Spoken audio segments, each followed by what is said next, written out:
I've been on her channel once. It Yeah, you were. was All a right, long time we're ago. on now. It's on. Oh shit! All right. Let's get started. This is going to be a 2v2 debate on whether or not fascism and communism are reconcilable under any circumstances and whether or not they can work together and be on good terms in the smashing of liberal modernity and hopefully building a better future. So Deebs and Henry will be arguing in the affirmative. Madeline and Starry will be arguing in the negative. And there's obviously going to be significant terminology differences. So I'll try to bridge the gap and we'll try to avoid the Anglo box. I'll probably be a little bit more hands-on than I've been before to make sure that we don't fall into any rhetoric or terminology spirals, I guess. But yeah, Deebs and Henry, you guys can start since you guys are arguing in the affirmative.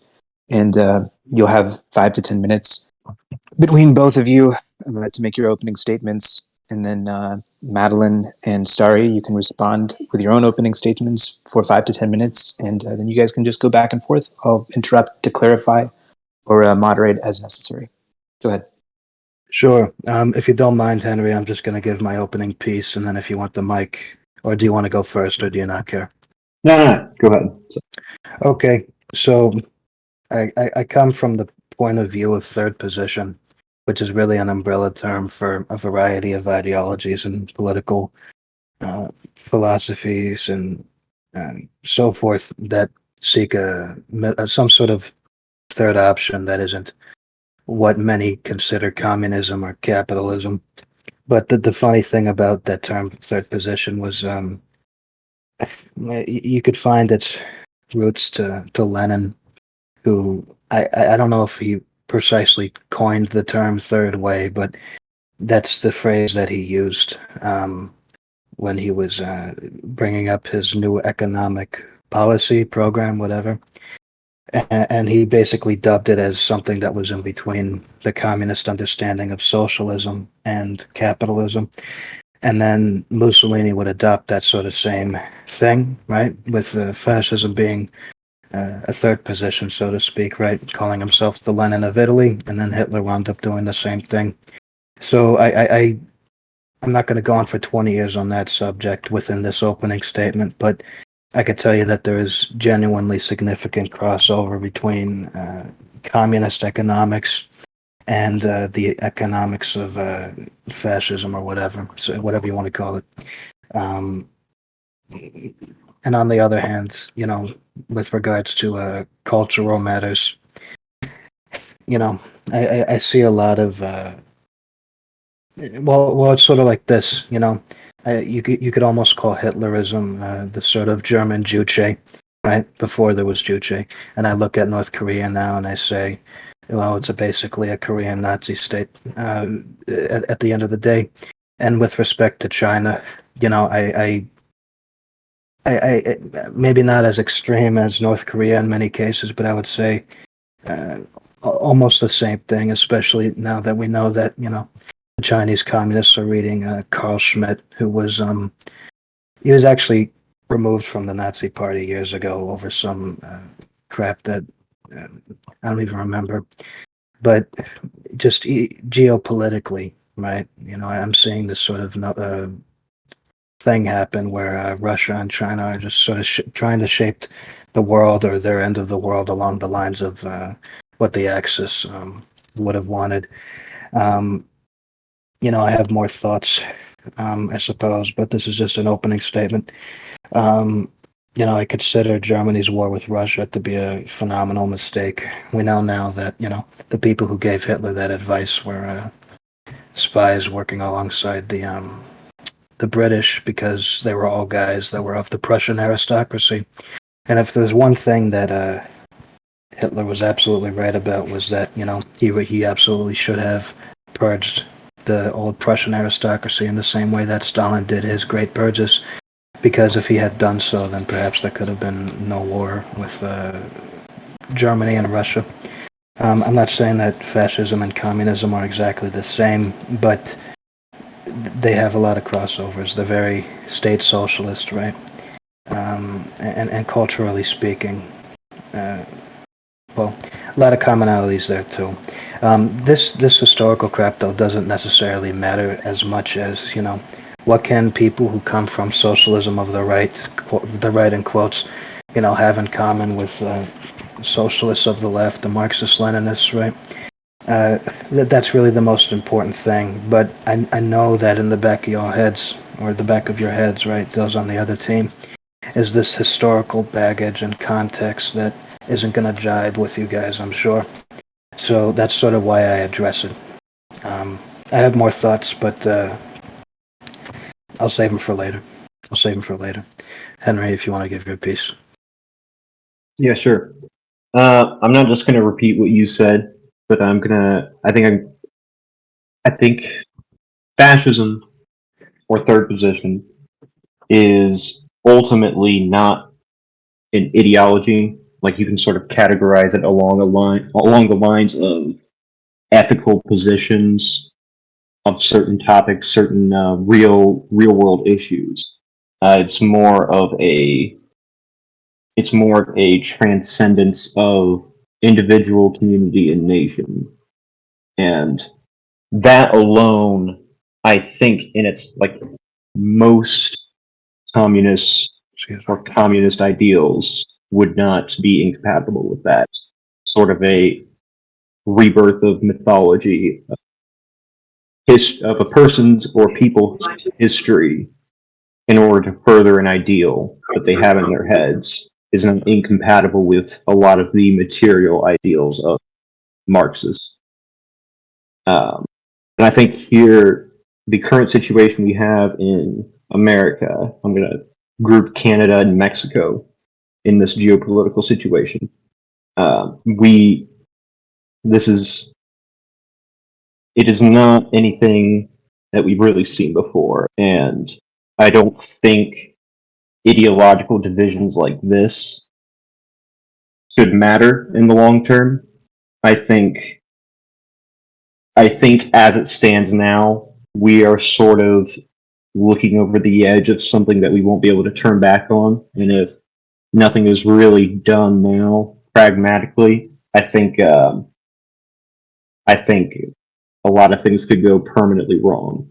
And I think analyzing the crossovers between the two schools of thought can definitely help with that.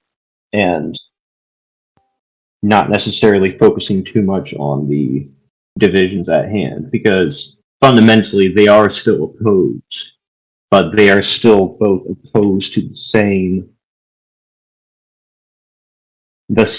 overarching, I'm going to use the term Dionysian force, the sort of Western liberal society.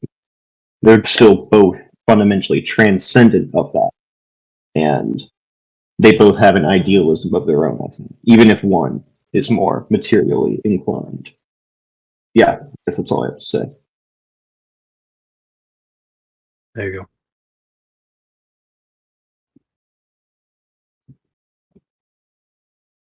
All right, other side, we're ready. All right, is it my turn? Is it my turn?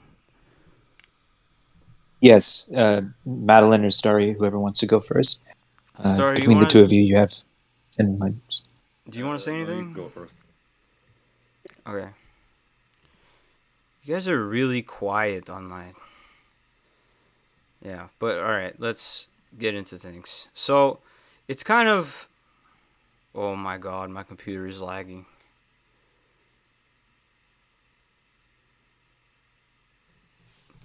You guys hear me still? Yeah, we can hear you. Alright, I'll just go then, because the video is whatever. So it's kind of funny that King Henry says, oh, we should leave the divisions aside. We should leave the divisions aside.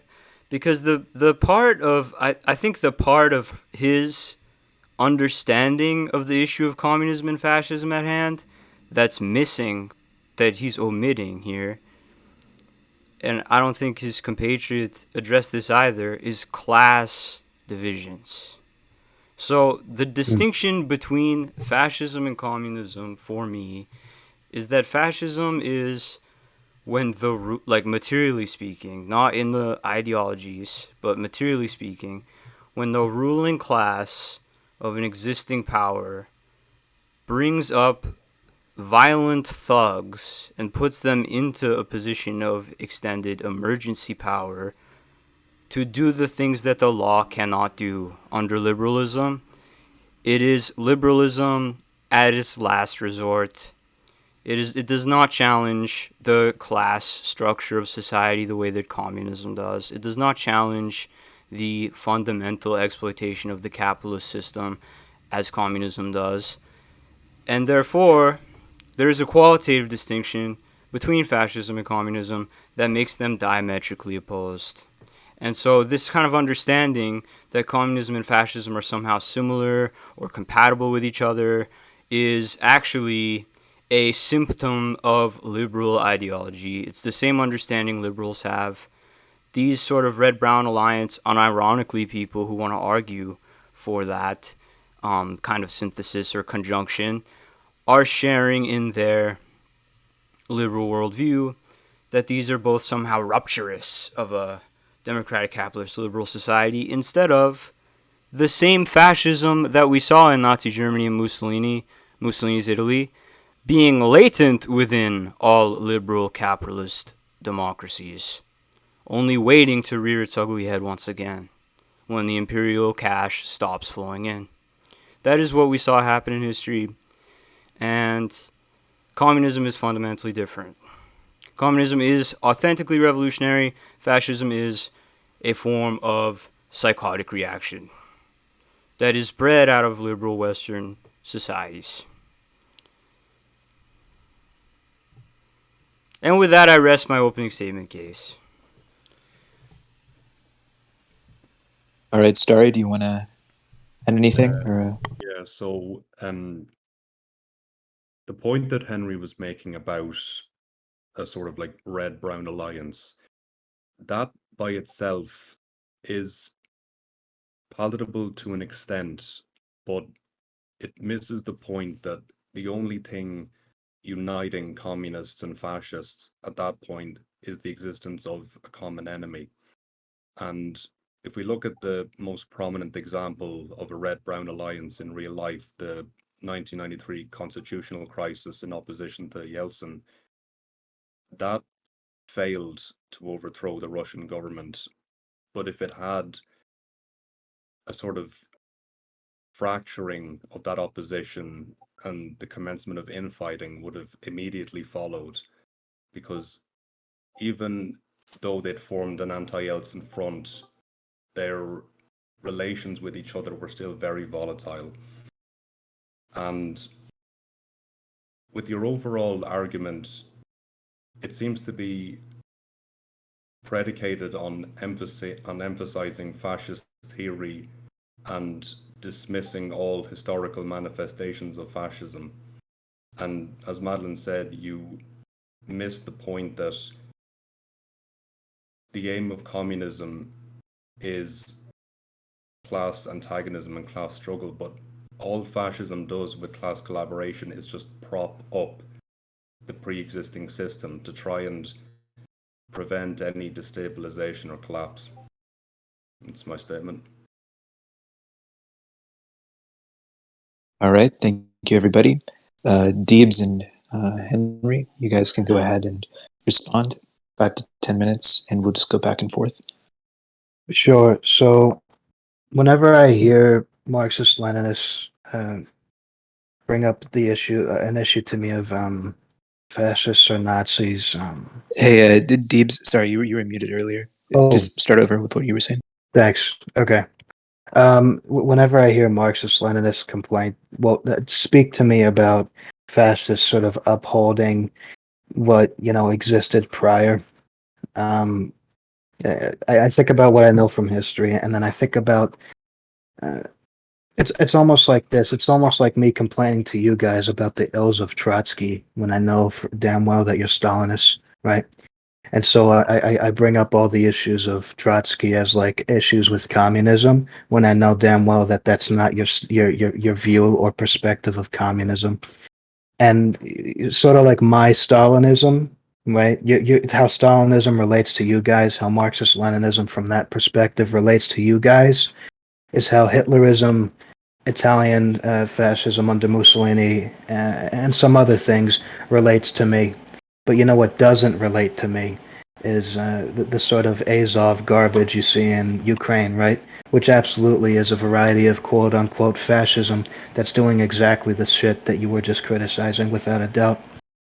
But I could tell you, and I guess if I were to just throw in another example real quick, is George Lincoln Rockwell, who I despise because he was a quote-unquote national socialist who, and I have the recording from, what was it, the Canadian news channel that was in America for some reason interviewing him, where he says that he doesn't accept fascism because he thinks that it's more of an economic doctrine for like a corporate state, meaning, organizing society into corporate groups and then achieving socialism through that.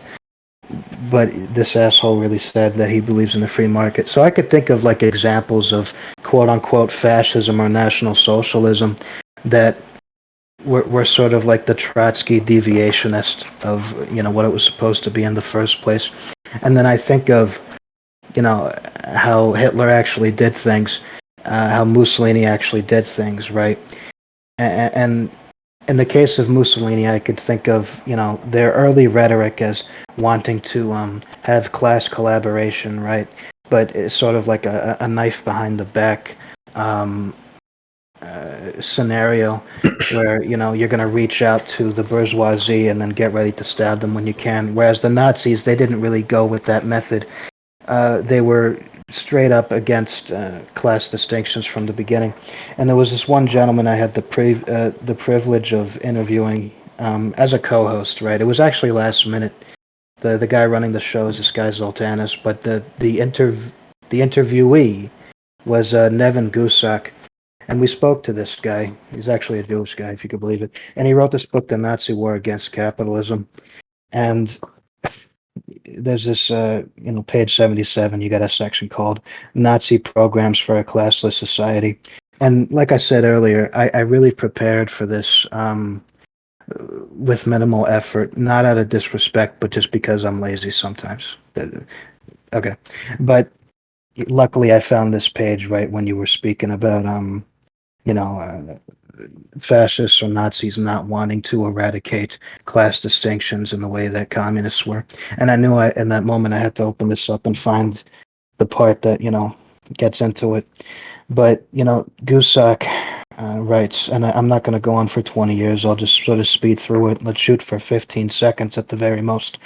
In a July 1933 speech to a conference of SA and SS leaders in, I'm going to mispronounce it, Bad Reichenhall. Okay. Hitler noted, quote, "The essential thing about a revolution is not the takeover of power, but the education of people." In May 1934, Hitler noted that the labor service would force the Germans from positions of life which do not perform physical work to get to know physical work. We have the sensibility. Well, wait a minute. We have to sensibly kill the conceit within them, with which unfortunately so many intellectuals believe they must look down on manual work, end quote. Well, it's got like a ... then end quote, so I guess there was more. But true socialism required a complete re-education of the people, another quote from him. Nobody is finally born to be a socialist, you have to be brought up to be one. So you have comments like that. I remember, there's the Nevin Gusak's book, but I have another one over here, and it's Killing History, a book by L.K. Samuels. And, another argument I've heard is that there's left-leaning Nazis and then the Nazis that were really controlling things, right? And Hitler killed off his left wing with Rome, who was trying to overthrow and whatever. But, there's... You could look back to the early 1920s of Goebbels saying that they had to eliminate class distinctions and that they were, if they wanted some sort of success, the Germans would need to look to Russia in some respects.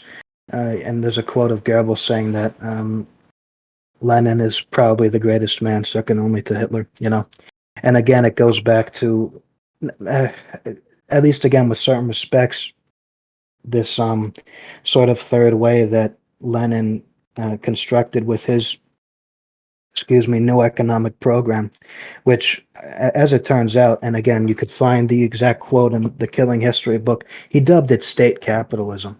Now, the issue with that is it definitely wasn't capitalism, but that's the term that he called it. It absolutely is what he called it. And, it's funny because state is a well, I consider it to be a public utility, right? And so capitalism is private. So saying state capitalism is like an oxymoron. But I know what he meant. I know what he meant. And for all intents and purposes, it was socialism, right? The exact same as state socialism, fundamentally. State capitalism, I thought it was coined by Lenin. I thought it was. Turns out I'm wrong. It was coined by this one knucklehead in Germany during the time of I have it right here. It was actually coined by this guy named Wilhelm Liebknecht, and that's my atrocious German pronunciation. But he was criticizing, what was it? Otto von Bis? No, I forget the guy's name. But he was criticizing this dude in Germany, this monarchist dude, for his approach to socialism, which everybody was calling state socialist, right? And then Liebknecht comes in and says, "No, man, it's state capitalism. It's not enough. It's just never fucking enough, apparently." But what happens is Lenin took that term that was supposed to be derogatory and then he made it not so to describe his NEP. And is this from, no, that's something else. I thought it was one of you guys asking me as a source. But so I'm just trying to not to lose my train of thought. So you could see how the other gentleman who said the only thing that keeps a red and brown alliance together is who they're opposing, but I don't think that's entirely true either, and it's really for the aforementioned reasons that I just gave, from wanting to eliminate class distinctions to hell, even nationalizing the economy. I got this other book. Furthermore, I should actually get to this other point. There's a book that I'm not at home right now, I'm somewhere else, but I have a book by Rainer Zeidelman, this academic dude, and he wrote a book called Hitler's National Socialism. And what you got to do is get to the glossary at the beginning and find the section that's titled. Also, Deebs, if you could wrap it up, finish up your point, we're going to give it back to the team. Absolutely. You want to find the section in that book that is titled something like Hitler's Genuine Thoughts on Stalin. And here's sort of what happened. First of all, Hitler is given advice from guys in his government that he needs to go to war with Germany. And I have their names written somewhere. If you really want, I could find them. But those were the guys who were, again, of the old government, who Hitler should have purged. And frankly, he just gave Hitler bad advice because it looked like Stalin did consider invading, but then he shelved those plans. And Hitler didn't really get the context that Stalin shelved those plans. And the guys in government giving him the advice to go to war with Stalin knew this, but kept that away from Hitler, right? You also have the fact that Stalin was organizing his guards along the eastern side that's close to Germany, right? If anything, that just looks to me like Stalin. Well, okay, I could hear that I need to wrap this up soon. Yeah. But my point is that even in the middle of war, Hitler respected Stalin, and when Joseph Goebbels asked him, what are you going to do with Stalin if we win this war? Hitler says, "I'm just going to put him in a castle and let him live his best life." That's a heavy paraphrase, but he basically says something along the lines of that. All right, so Madeline and Starry, your response. Wait. We'll give you guys like an extra minute or so if you need it. I took all the time from Henry, sorry. Okay, wait. Okay. Is it all right? Okay. What? I didn't know if you guys were going to go. Okay. It's fine. All right. All right, so we'll let Starry and Madeline go, and then for the next one, Henry, you can start for your team for the response. Cool. Starry, you got a response to this? If you have one, you can go first. I'll just think about it for a second. Okay, well, as far as I'm aware, right, it doesn't really seem like Hitler or Mussolini achieved a dissolution of class distinction within their society. Nor do I don't really think they achieved like a full-scale nationalization of the economy either. And when it comes to state capitalism under Lenin's NEP, that wasn't like a fusion of. It wasn't like a fusion of ideas between communism and fascism. It was a dialectical necessity to develop the productive forces underneath state guidance. So it's there's and he did that because he's a Marxist, right? He didn't do that because he sort of had like fascist predilections or something like that. So I think there's just still a fundamental distinction there, qualitatively. And I mean, ultimately, what happened between Hitler and Stalin is that Hitler went to war with Stalin. So, right, it's and Stalin beat him back. So it's kind of a historical fact that fascists and communists have always been sort of hostile to each other. Ultimately, when it really comes down to it, to the point of war.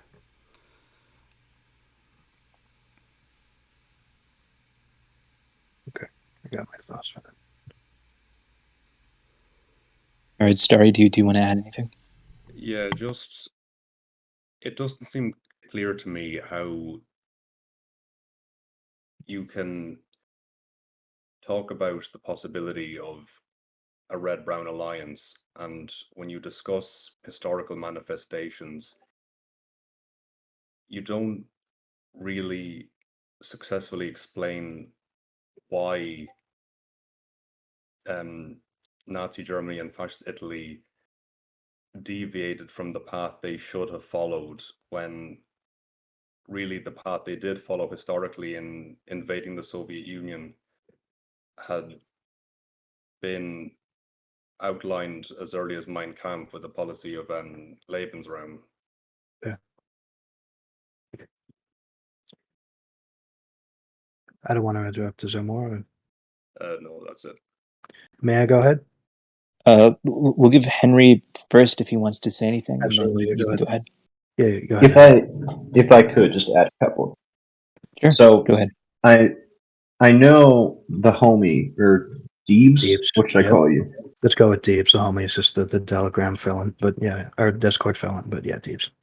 All right. So in the beginning, you were talking about third position, and it's not one single idea. It's a branch of probably almost endless ideas and different variations of.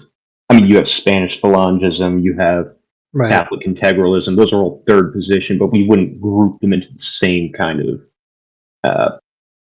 general standing.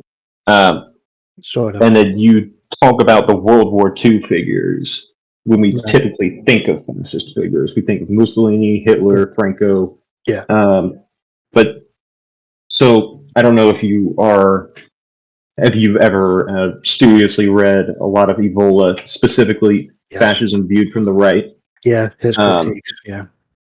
So he criticizes Mussolini for being a populist, and he sort of describes populism as being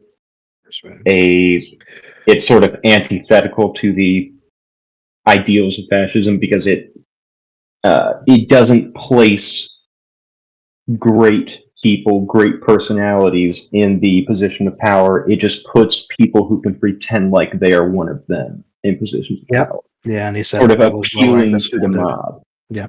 It doesn't eliminate any sort of liberal democracy. It just kind of covers it up. And that's why I don't really think Italy is a good example of third position ideals. Sure. Is that it, or can I? Do you want to? I don't want to interrupt you. I guess just one more thing to what Madeline said. You're talking about the ruling class of an existing power, putting thugs into emergency power that can do things you can't do under liberals, pretty much. Like, what do you call it? Kleptocracy. No, it's like I forget what it's called, but that is really kind of just that is a decay of the Western society, but that isn't inherently fascistic. Like white nationalism isn't fascistic inherently. It's just sort of it's it stems from mob mentality ultimately. You can go ahead, Deebs. Okay. Yeah, Ivola's book "Fascism Viewed from the Right." He states what he basically just criticizes what he would consider like the left wing aspects of fascism, and then gave praise to what he saw as like the right wing aspects. Right. So how they viewed the state, he thought was positive, but how they managed to totalitarianism, he thought it was negative. Right. Because again, here's this guy who's a man of the people in power. And Ivola's critique is if he's a man of the people, then he wouldn't be there because the people are over there and they're not becoming, the leader. But so it's just sort of this phony appeal to them, and which Evola considered like almost lowering the standard of, proper leadership or whatever. But I'm trying to remember something that you said earlier, Madeline. Um, yes, the fact of the matter is that, Hitler went to war with Stalin. And then, I sort of maintained the point that is in Zeidelman's book, Hitler's National Socialism, that the reason Hitler went to war with Stalin in the first place was because he was led to believe, with via double agents, right, that Stalin was going to attack, and I don't think that Stalin was going to. With regards to Mein Kampf and the Lebensraum idea, keep in mind Hitler was writing it, he was dictating it, and then he had a buddy typing it up. This was like in the 1920s, right? And what Zeidelman points out in his book is that Hitler came to recognize in time that his own book, Mein Kampf, was outdated when it came to the discussion of communism in Russia, because he was analyzing in like the 20s this sort of Bolshevik movement, which Trotsky was sort of like the Menshevik guy who just became a Bolshevik, but didn't really renounce his previous ideals, right? And so Hitler is just getting this view of communism purely from like the Trotskyist perspective. In fact, somewhere in Zeidelman's book, Hitler's quoted, I finally found what we could use as propaganda against Russia. It's in Trotsky's work here. And it didn't really work so well because he's not fighting Trotsky, he's fighting Stalin, But again, you could even find more perspectives from Hitler that, his view, right, that Trotskyism was the real communism, but Stalinism wasn't.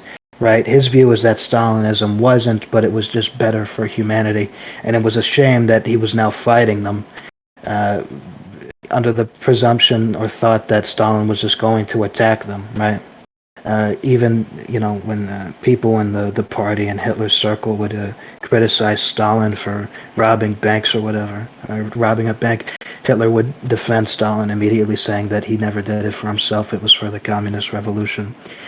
With that aside, right? Yeah, sure, they went to war with each other, but it's only because Britain is and was an immense pain in the ass, and in many respects still is. With that aside, red brown is sort of a funny term to me because even when I see how fascism was born from Italy, right, and then even in Germany, there was a red element to begin with. In the Killing History by L.K. Samuels, he points out that in 1919, Hitler was in the Communist Party of Bavaria and, in a sense, fought in the Red Army, right?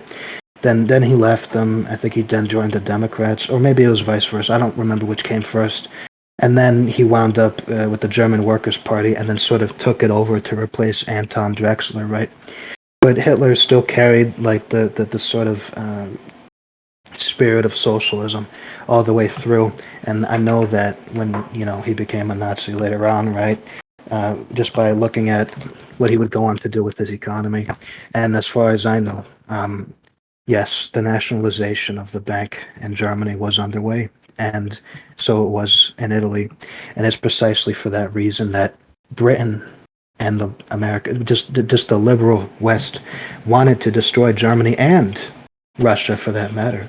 And Okay. what better way to do that is to get them to go to war with each other. I'll take a break from now, but I have more thoughts. But I know people got to talk. So just real quick, I'm gonna go ahead and clarify on both sides what you guys mean, or what you guys functionally are saying or trying to say when you say fascism, right? So, first, Madeline and Starry, would you agree that fascism generally is capitalism in decay? It's kind of like this last-ditch effort to kind of stabilize the system so that socialism, proper socialism, doesn't come forward? Yes, even if this is done unconsciously, even if the people who are, or a segment of the people who are in the fascist movement and leading it intellectually don't conceive themselves as doing that, I do think that is what happens under fascism. I think ultimately they sort of take the existing state of things for granted in a certain way, and they really have these kind of, or they tend to have these kind of lofty ideas, fascist intellectuals do, and people who are fascist colloquially self-describing, of sort of like going back to a time before liberal democracy and kind of establishing a certain kind of feudal socialism or something like that. Okay. So, Deebs and Henry, whenever you guys are talking about something third position related or fascist related, you guys are kind of going along with something not exactly that, right? What would you say is fascism or fascist? Let's let Henry go first, because I have a habit of taking 70 years off everyone's lifespans by talking. That's yeah. So generally, briefly, fascism is, as I understand it, it is not. It's an order of organization.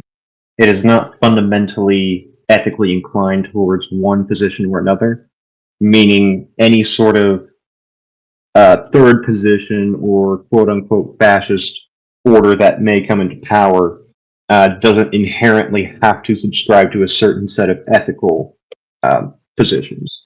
So that, and also fascism fundamentally divides itself between them and the people. They make it a very, very clear distinction that the state is the state and the people are the people. There should be no mingling in terms of, no, mainly eliminating populism. When the state intermingles with the people, populism is. I guess that's more of an evolved view, but some people may disagree with me. But it is also boils down to a transcendence of a material way of thinking about the world and focusing more on the ideals that could come about. Okay, Deebs, would you agree with that? I don't agree with the whole thing. That was slightly more Volian than it was fascistic, but that's okay, I guess, just for the conversation's sake. But if I'm just going to sum up fascism real fast, I would say it's just real fast. I would say it's a variety of socialism combined with statism and philosophical idealism, right? And yeah, there is that sort of idea of transcending concepts of materialism, right? Sure. And the reason I say it's that, and I no longer say it's just a synthesis between socialism and nationalism, right, is because, quite frankly, both Mussolini and Hitler and the American fascists, Francis Parker Yaki, I guess it's not both anymore because now it's more than two, but the American Yaki and the French fascist Pierre Drew La Rochelle. These are all fascist guys who would be like a nationalist as step one, and then step two, wanting to build some sort of civilizational empire. Okay. So not nationalist dogmatically, but temporarily. Sure. I have more thoughts, but go ahead. Yeah, Madeline, something you said earlier is, forgetting all of the kind of like rhetorical differences and the fact that these two regimes fought each other, the Germans and the Soviets. The Germans and the Italians did not successfully get rid of class distinctions, right? They did not successfully nationalize the economy in the same way that the Soviets were able to, and that's kind of one of the differences that are of material importance, right? Is that something you would agree with, Madeline? Yes, yes. Okay, so if you and Starry could touch on that a little bit more, and why fascism, not in terms of this kind of like oh, we're going to transcend the people, we're going to go towards like a new man, we're going to do this, we're going to do that. Why is it not compatible in terms of like the real material meat and potatoes of what it actually does? Well, at the end of the day, as a communist, you need a mass movement that is conscious, that overthrows the existing state of things, and you need developed productive forces. Now, as far as I'm aware, the conditions of like Nazi Germany, for example, were sort of lagging behind the rest of Western Europe before Hitler's rise to power. I think it was kind of an opening for a movement like that to rise that has scapegoats for these kind of problems. And I think ultimately Hitler and his ilk were confused about the problem. They had a lot of imperial envy, and they just lost World War One, and they had a lot of confusion, basically, about the causes of these issues. And they were honestly, don't take this the wrong way, but they were also taken advantage of. Like, there are oligarchs, like the Bank of England, for example, the English crown, that sort of used and then threw Hitler and his ilk out. They financed Hitler. That's a historical fact. And so yeah, like there you could see it from that angle where the global elite that were burgeoning at the time were using these people to essentially prevent a movement towards communism. Um, and a fascist might view that as sabotage by the British, but I think it was done by design. And I mean, there were socialists trying, like Marxists, trying to build things, movements before Hitler's rise to power, and the Social Democrats had them killed. So it's kind of Starry, do you have anything? qualitatively Sorry, go different. ahead. But yeah, Sure. there you go. Starry, do you have anything you'd like to add about the material incompatibilities of fascism and communism? Yeah, I'd just like to point out that in Weimar Germany and also in Italy before Mussolini's rise to power, that their massive growth in popularity and eventual rise to state power would never have been possible without support by sections of the capitalist class, and that as Madeline said, they always directed attention towards scapegoats as the source of their problems, be that the Jews, Freemasons, communists, whoever, and that once they were in power, they never made serious, far-reaching moves, rolling back the power and influence that the capitalist class held over their societies. You can see this in the share of profit produced by companies in Germany during the war. The share that went to capitalists increased while the share that went to workers decreased. You can also see it in conflicts between Goebbels and industrialists owning factories producing war materials who openly disobeyed the orders of the Nazi Party, and that was just permitted. Okay, very nice.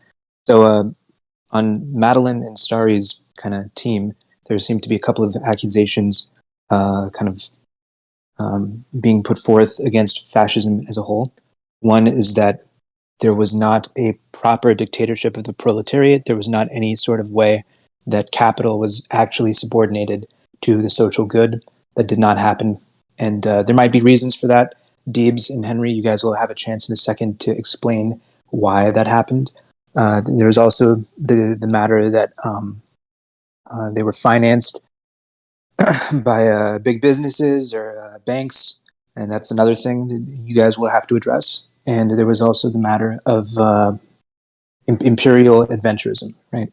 They went and attacked the Soviets. Now, Deebs, you already started kind of explaining this, that it wasn't this kind of organic movement of the Germans attacking the Soviets out of economic reasons necessarily. It was sabotage internally from British double agents who were among the Germans, right?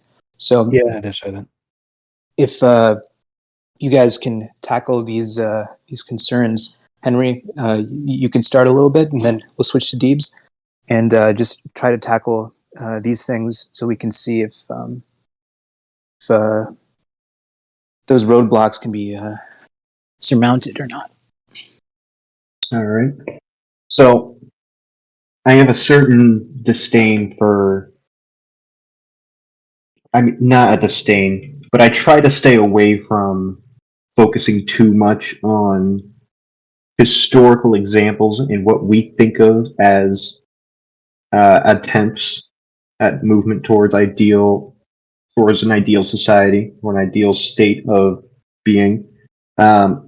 Not that it's inherently unknowable or something, but it's not, when you look at it and you extract a certain direction you should go in based off of the history of these countries, you're kind of missing the point in that times really do change, and we're in a very different era now, and I don't think analyzing in depth the relationships between one instance of communism or Marxism, as we know it, versus an instance of third position or fascism as we know it, is in any way valuable to us today here. I don't know. And also, Sure. another thing you were talking about, there was no actual dictatorship of the proletariat under Italy and Germany.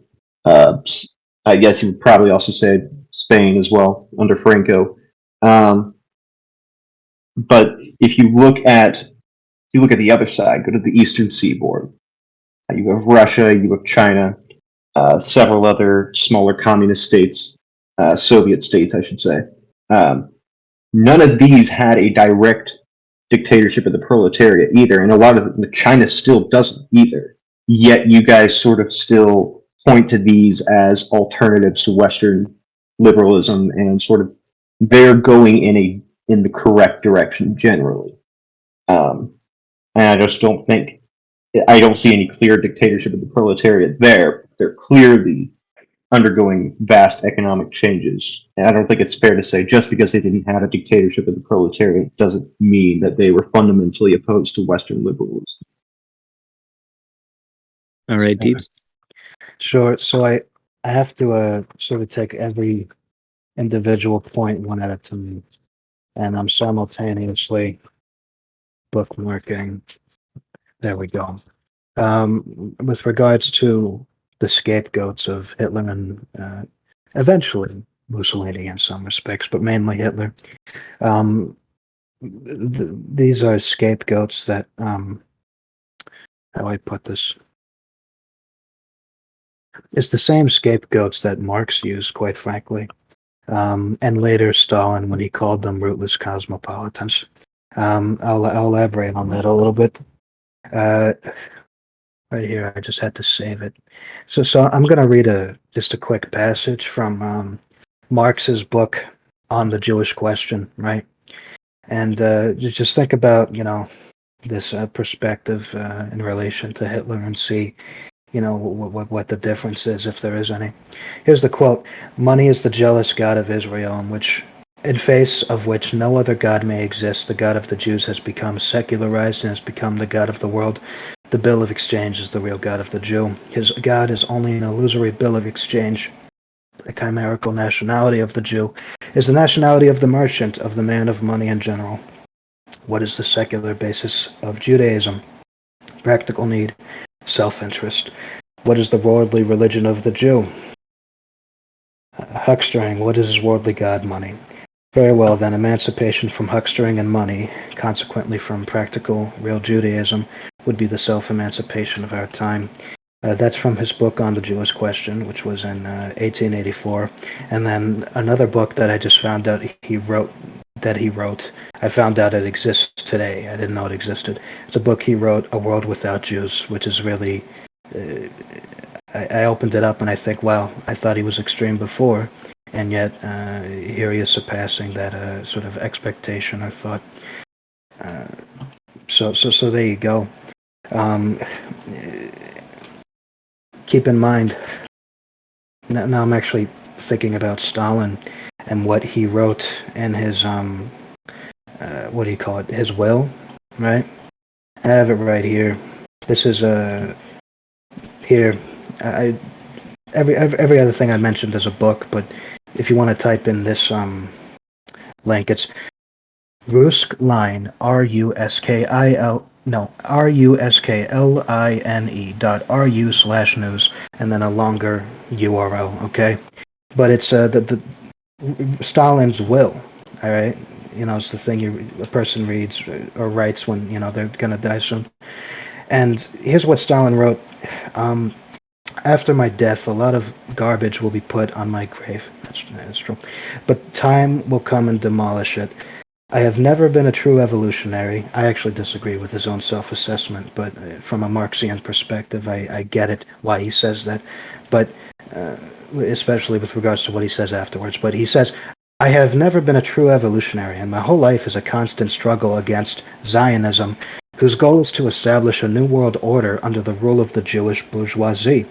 To achieve this, they need to destroy the USSR, Russia, destroy the faith, and turn the Russian sovereign people into rootless cosmopolitans. In my notes, I underlined rootless cosmopolitans. He says a little bit more. Enough utopias. Whatever, I don't want to digress from this. The old generation is completely infected with Zionism. Our only hope is in the youth, right?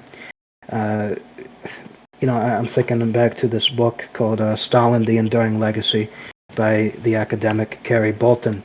And everything that Stalin was doing during his run basically goes in line with the shit he's saying in his own fucking will, where he at first supports Israel, in quotes, because he wants them out of Russia, frankly.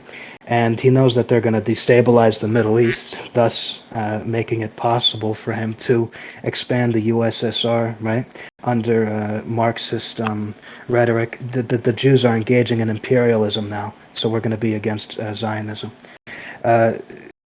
That and I wish I had the book with me, but I'm not at home right now, so I'm just remembering from the book off the top of my head this sort of rhetoric against Zionism that would come in under Stalin and against rootless cosmopolitanism, right? It wasn't really a scapegoat as far as I'm concerned. It was a genuine assessment of what the problem was, and I attribute that to Stalin. I give him credit for that, and I respect him for that. And it's for one of the same reasons I respect Hitler as well. Okay. Deebs, we'll come back to you in a second, Sure. and we'll get responses to the other accusations. Madeline and Starr, you have had accusations levied at China as well, that it does not have a legitimate dictatorship of the proletariat. How do you respond to that? Well, of course, China has a genuine dictatorship of the proletariat. The Communist Party is still in power. They had a revolution with Mao. They achieved the transformation of the Chinese society from basically a feudal backwater state to a modernized industrial power that is still rising under their leadership, communist leadership. They represent the people's interests. Their state is directed towards the social will of their people and the betterment of their society. It's a civilization state that is under communist leadership. It is a dictatorship of the proletariat. And I mean, communism under the Xi era, they're giving, like, they have generalized housing. They're giving everybody housing. Just like they used to have rationed off specific land use. So, and also geopolitically, to address the other side of that accusation, China and even Russia still are fundamentally counter-hegemonic to Western liberalism. That's obvious because Russia invaded Ukraine. Right. They're beating back that kind of, I know it's not Deebs' fascism, but that Azovitism, you could say, and making sure that their peripheral zone is safe for their people. So from the same kind of Western liberalism, obviously Azov is funded by America, etc. They are genuinely against Western liberalism, even Russia, even though it's not communist anymore. Very nice. Starry, do you have anything you'd like to add? Just the one thing that I would quickly add, most of what my position would be, Madeline has already said, but I think if you were to say that modern China does not have a dictatorship of the proletariat, you would equally have to say that in the Soviet Union in the 20s, when the new economic policy was being implemented, that Russia didn't have a dictatorship of the proletariat at that time. That's an excellent point. So actually on that, if we could get some clarification there, you mentioned that in fascist historical countries, an increasing amount of profit or a surplus value went to capital owners, right? Whereas the workers got a decreasing cut, and that kind of shows that the class relations were not being handled well as far as the Marxist-Leninists might be concerned. And the NEP under Lenin, and maybe you could also talk about Dengist China, Starry and Madeline. What are the differences in terms of that system of organization and something like Mussolini's Italy or Hitler's Germany? I think the differences lie within the Marxist leaders' understanding of materialist dialectics and the fascist leaders' lack of that understanding.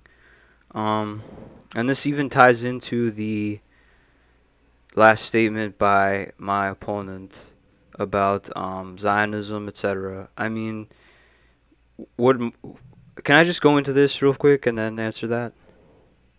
Yeah, but by all means, by all means. Okay. Well, what Marx is saying in On the Jewish Question is emancipation. By emancipation, he doesn't mean the rest of humanity from Jews. He means emancipation of even the Jews from capitalism. Accurate. So it's not like an ethnic-centered or religious-centered. I mean, that is where his critique is aimed, but it's at the same time it's aimed at something more fundamental because of Marx's understanding of history, and that it's not like this is some inherent thing. It's a historical condition that's sort of been imposed upon the Jewish people, and Zionism is not fundamentally, authentically representative of the Jewish people either, that Stalin was critiquing. It is an imperial project by globalist elites. And by globalist elites, I don't mean just Jews. So that materialist dialectical understanding is the fundamental distinction. So you have Deng Xiaoping. He succeeded in developing the productive forces of China beyond where it was under Mao, because he understood that was a historical necessity for the prosperity of his people. The reform and opening up was not contradictory to communism. Communism is all about developing the productive forces of society, actually. And so when you look at what happened with Mussolini, for example, he pretty much failed to develop the productive forces of Italy, and he failed to establish a strong enough, like if you want to talk about Stalin, Stalin created a more direct relation to the mode of production and control of the means of production than was precedented in history since then. Mussolini didn't achieve this. Mussolini lost, and so did Hitler. Hitler basically destroyed his own party and himself. It's, as far as I'm aware, like that to me is the fundamental distinction, is that Hitler was not even necessarily making decisions, it seems to me, that would lead him to winning the war. He was making decisions that would fulfill a certain exterminationist agenda. I don't see how you can be like fully developing your productive forces when you're killing off swaths of your own people and basically mobilizing your entire productive capacity of your country towards expansionist warfare against basically the rest of the world. Not necessarily Hitler himself, but that is what the Nazi Party was doing, as far as I'm aware. Okay, Starry, do you have any further clarifications for the differences between Dengism and the NEP versus fascist economic circumstances historically? Just one distinction that I'll add is the Nazi economy was geared completely towards waging war and expanding its territory.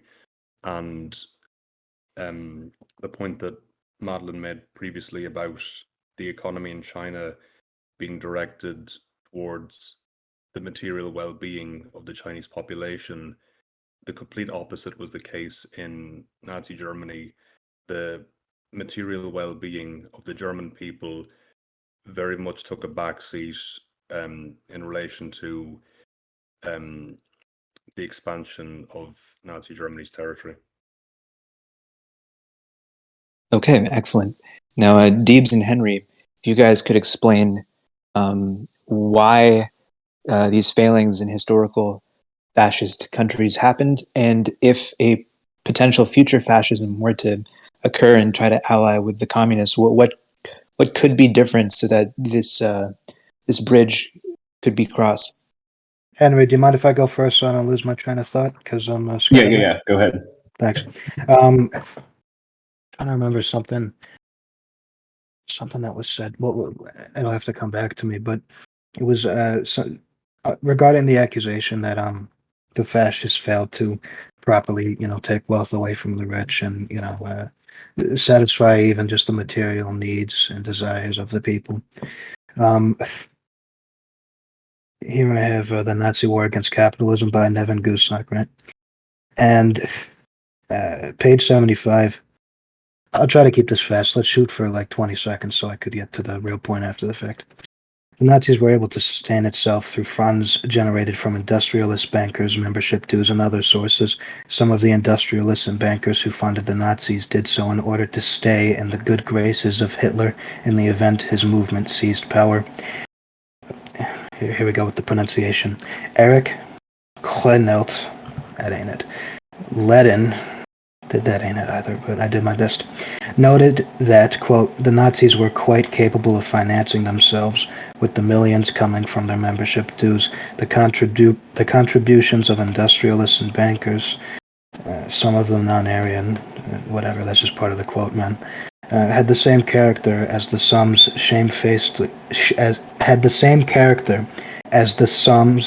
shamefacedly paid to gangsters by shopkeepers who want to play safe because they cannot trust the police, end quote. Sometimes the Nazi SA also extorted private businesses for funds. Gustav Stolper commented that, quote, brown shirt gangs would simply appear before the managers of shops and stores and demanding the payment of so and so many hundreds of thousands of marks within 24 hours, or else, and as a rule, they got it, right? In all the fascist states, this is Ludek talking, In all the fascist states, particularly in Italy and Germany, individualistic capitalism is fast proceeding into collectivism by the road of state capitalism. Again, I don't have to go over all that again, do I? This development is a serious blow to the economic royalists who backed the fascist international without understanding the tremendous pressure of the problems of the haves, of the haves and have-nots on both individual and nations, or on both individuals and nations, right? So, There's a lot more, but really quick, on the fascist Italy thing, right?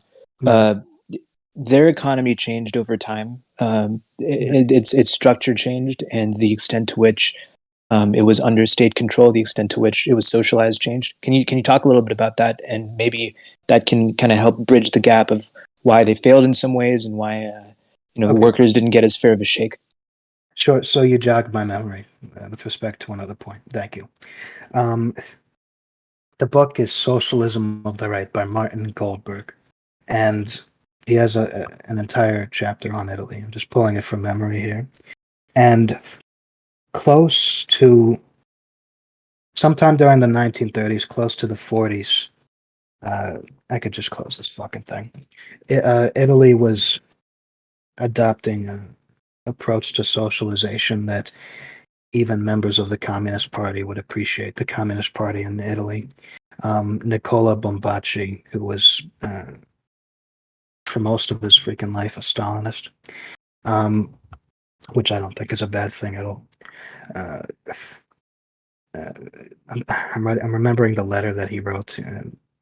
I don't have the freaking fucking thing with me, but he was excited about Mussolini finally adopting top-down socialization and all that jazz, right?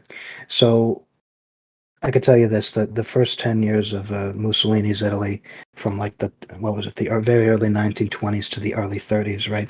Really not my favorite period. You could actually, whatever critiques you have about fascist Italy, you could point it to those 10 years. It's only when the 30s hit when I could actually say that. Please excuse me.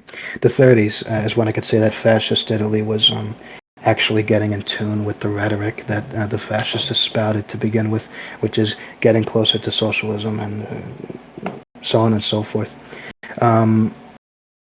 So there's a lot that did come from the opposition that I didn't write down, but I'm just sort of remembering each criticism one at a time so that I could address them individually. But hopefully I didn't miss anything. Oh, it's also worth noting that I don't argue that China is not a legitimate dictatorship of the proletariat. I actually think it is, and I'm actually pro-China, as it turns out. I'm also, pro-Russia right now, So anyways. just real quick, Henry, do you have anything you want to say with regards to any of these points? Oh man, where to start? Okay, so on China, I guess I should just start. It's not that I am anti-China per se. The point I was trying to make was, as China currently stands, they still have some interaction with Western corporate entities, and that does affect their economy in some significant ways, but it's minimal to what the Communist Party is doing to their country overall. And until they are able to rid themselves of Western corporate entities, it will always be like. But largely, I'm not saying it's not communist. They do have a communist party that is in control, and they do have very direct interactions with the proletariat through the state in many, many ways. And my point was, when you look at historical examples of third position fascism in Germany and Italy, and you say, well, they didn't have this, and that at that time, therefore they weren't true to their ideals, or they weren't really what they say they were. I just don't think that's entirely fair. And then another thing on the economics of Germany at the time, they did have, when you look at the transformations that happened, and you really look at it on a fundamental level, the transformations they underwent were not really at all that different from Soviet Russia. Specifically, I can think of an example here. There was a great economic paper written by Peter Tiemann, focusing on the transformations according to the documents that the economy went through during the early 30s of both Russia and Germany, and the agricultural industry. Even though most farmland remained nominally private, the buying and selling of land was completely restricted by the state, and it was not. The prices were also directly controlled by the state, and you were not really allowed. You were not. You were not allowed to sell outside of Germany either. It was very much, even though it was nominally private, it was not. It was not anything like private land in America. Okay. One thing specifically that Starry brought up previously was that the share of surplus value that went to the capitalists under Nazi Germany was increased. And one other thing, Starry didn't bring this up, but I believe the work hours increased as well under their regime. So if you guys could speak to that a little bit about why that might have happened, what mistakes maybe led to that, and what future fascism might look like to address that.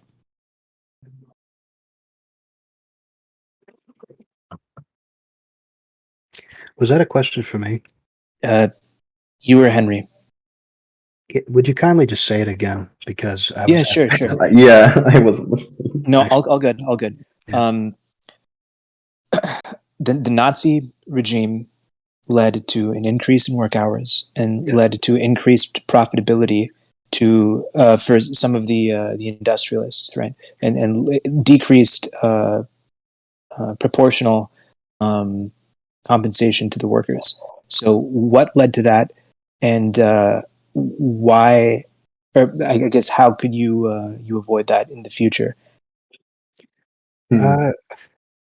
I've never actually heard that they really increased work hours, that the Nazis did that. As a matter of fact, I remember hearing that the weekend, as we approach it now, right, was attributed to them in the first place. But frankly, I would have to get a source for that, like I did for the other things. But I would also have to ask for a source on the point that, yes, I am one of those assholes who's source. Yes, I'm one of those fucking people. You got to forgive me for that, all right? But I don't really have a source that goes against or in favor of that particular point. So I don't know what to tell you about that, man. Just for that specifically. Forget the work hour thing, because that was just something that I referenced. I believe that's the case. I might be mistaken, but specifically, Starry did mention the difference in payments that changed. Okay. It was better for the employers. Why? So I really hope I bookmarked it, man.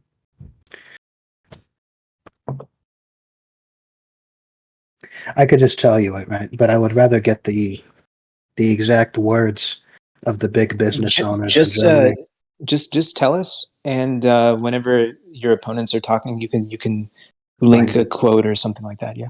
Thank you. Somewhere in this book, and I highlighted it, but it was German business owners. Please excuse me if you heard that. It was German business owners bitching and moaning about how much money they were taking from, how much money the Nazis were taking from them. And I remember it was this one quote from this one asshole saying, on paper, it looked like, we were going to be able to continue doing business the way that we wanted to. But in practice, it's just, well, not. But if I could just fucking find it, otherwise it's completely bloody useless that I'm even saying that. Whatever, man. I've never seen anything that has pointed to the idea that the business owners, big business in Germany, prospered more than the workers. And quite frankly, it looks like the opposite is the case. And quite frankly, I don't argue what the opposition here argues about Hitler, Mussolini. I don't argue that for Stalin and so forth. Quite frankly, it really is because there's no reason for me to. Right? I'm not even like a dogmatic fascist or whatever. Right? I just look at both of these groups as objectively and as I can, and I just give you. So here's another thing that I guess I could just read real fast and be free to moderate it. Interrupt me whenever it's got to be done. All right, when you need, just do whatever. On the cultural front, the Nazis injected their anti-capitalism into critiques of what they considered degenerate habits, art, architecture, literature, and theater. Much is written about the Nazi purge of Marxists and other progressive trends and personalities from art and literature. I should mention that the sort of Marxist crap that they purged isn't the same Marxist crap that what wasn't crap, the same stuff that Stalin was pushing, because now I'm remembering, and Stalin, the Enduring Legacy by Kerry Bolton. You had Stalin sort of approving this art style called socialist realism, right? And the critique from the Trotskyists, many of whom would collaborate with the CIA just to make shit worse for all of us. Criticized Stalin for having this sort of fascist like cultural thing going on, right? But yeah, there's something that I'm trying to remember that you said, some sort of criticism. All right, we'll come back to you. Whatever. Yeah. Okay, so Madeline and Starry, you guys seem to pretty strongly cling to the idea that the dictatorship of the proletariat and appreciation for dialectical materialism, appreciation for sort of Marxian or ML theory as a whole is kind of what differentiates like Marxist-Leninist regimes from fascist regimes. Is that something you guys would agree with? Yes. Oh shit. Yes. Okay. So for somebody like Henry or somebody like Deebs who might want, self-avowed fascists to be able to join your team, right? What would you be looking for with regards to fascists who might want to bundle with communists to try to topple kind of liberal modernity? What preconditions would they have to meet in order to be compatible with communism?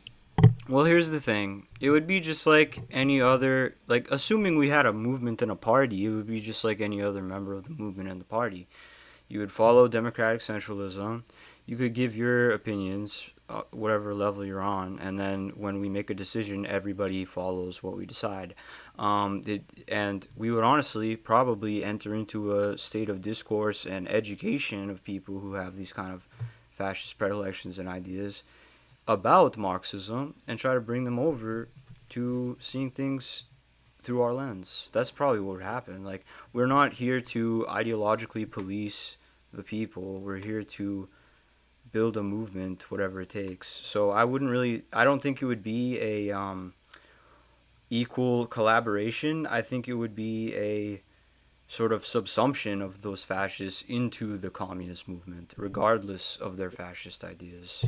As long as they follow the party line, it would be fine.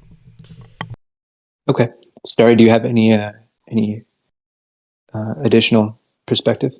Yeah, I think that any potential cooperation would require fascists to confront why there's a discrepancy between their ideals and fascist theory and how it manifested historically, which I think would lead to them just being subsumed into the communist movement. Okay, so seems like the main thing here is just that the difference in terms of how fascists describe themselves and how Marxist-Leninists describe fascists is, in terms of the material realities that we've arguably, I guess, that Henry and Deebs, you guys can defend historical fascist regimes in a second, but we've seen differences in what they say they'll do and what they actually did, and hopefully, potentially, self-avowed fascists could appreciate dialectical materialism and just become communists. Henry and Deebs, first off, we'll have you guys respond to what it would be the issue with doing that. And then secondly, you guys can continue to explain some of the mistakes of historical fascism and why that happened. Because from the Marxist-Leninist perspective, it might be said that they didn't understand dialectical materialism. They weren't firmly grounded in any sort of theory. They were just kind of these leftist, like almost ultra-left, almost anarchistic people who just used violence, right, to stabilize the system and terrorize people who disagreed with them. And then they didn't know what the hell they were doing once they were in power, so that's why they couldn't, do what Deng did and accelerate the forces of production in the same way that he could, and stuff like that. So explain first what the holdover or the concerns might be with it embracing Marxist-Leninist dialectical materialism, and then explain some of the historical failings of the regimes as well. Again, if I could. Go ahead. Yeah, you go ahead, Preston. I don't think that it's possible to completely synthesize the two ideals. I think to try to do that would end in a destruction of both people, or at least it just wouldn't end well. And I don't think we should try to do that. Rather, I think the ideals of as I understand it, dialectical materialism does not offer any sort of direct, how should I say, vision of how you want your people, the individual, and the nation to be in 10, 15, 20, 30 years. It's rather present fixed rather than, it's not idealism. I'll just say that. Okay. And so in that sense, I don't think they would ever be able to be united there. But as Starry said, we only have really a common enemy.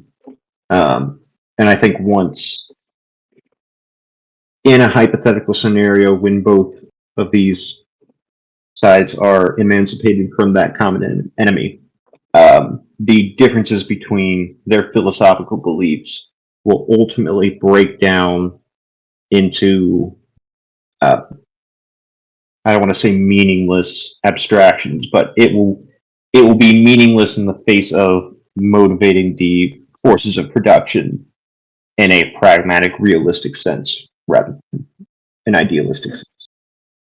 I don't know if that makes a whole lot of sense. Maybe I'm just jibber jabber. Is that a self-criticism?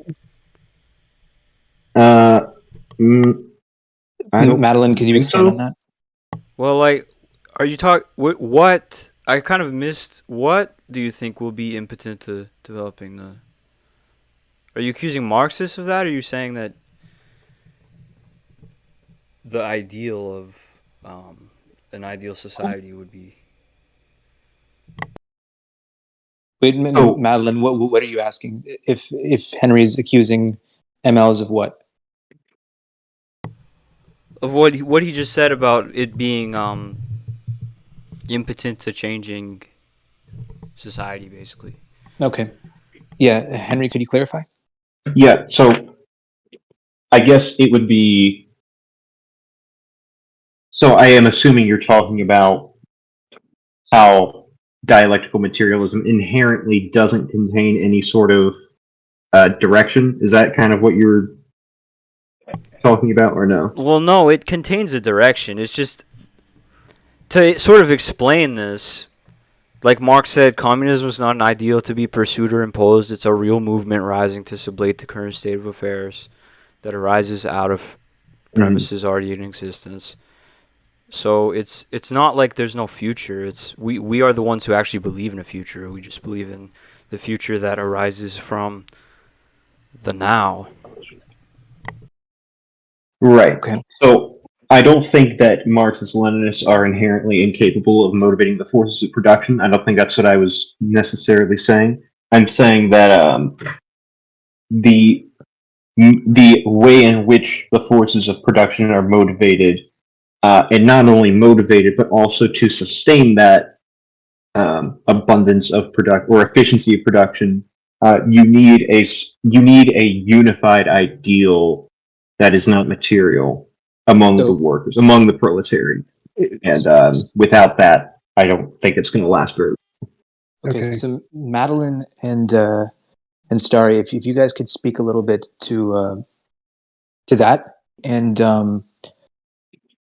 well, just start with that. Start with responding to this potential lack of a positive vision in terms of an ideal, like a unifying vision for the people. Why is that either not important, or why is that actually there and Henry just doesn't know about it? Well, you don't need an ideal unification when you have a real one. That's what I would say to that. If materially the people are united, then you don't need to believe in like this kind of. And what does that mean in terms of material unification? What is that? Basically, we recognize and build the unitary society that Stalin and Mao before us did. So one party, one people, and that party represents the political interests of that people, determinately. Okay. Cool. And Starry, do you have anything else you'd like to say about that? Yeah, it seems by what our opponents are saying that to a large extent they agree with the same end goals that we have. They're just confused about what the viable way to achieve them is. It just seems to me that to a large extent they're communists but don't realize it yet. Okay. So one quick thing, Deebs, you mentioned Juche in your opening statements. I did. And we've talked a little bit about China as well, and how they've done very well for themselves. And it really expanded their forces of production immensely. It might be said that they don't have a unifying ideal, but I think they do. I would also say they do, as far as idealists might be concerned. Do you want to speak on that a little bit? Yeah, sure. So I just was trying to find this thing that I highlighted. I do think China has a unifying ideal, and it's not.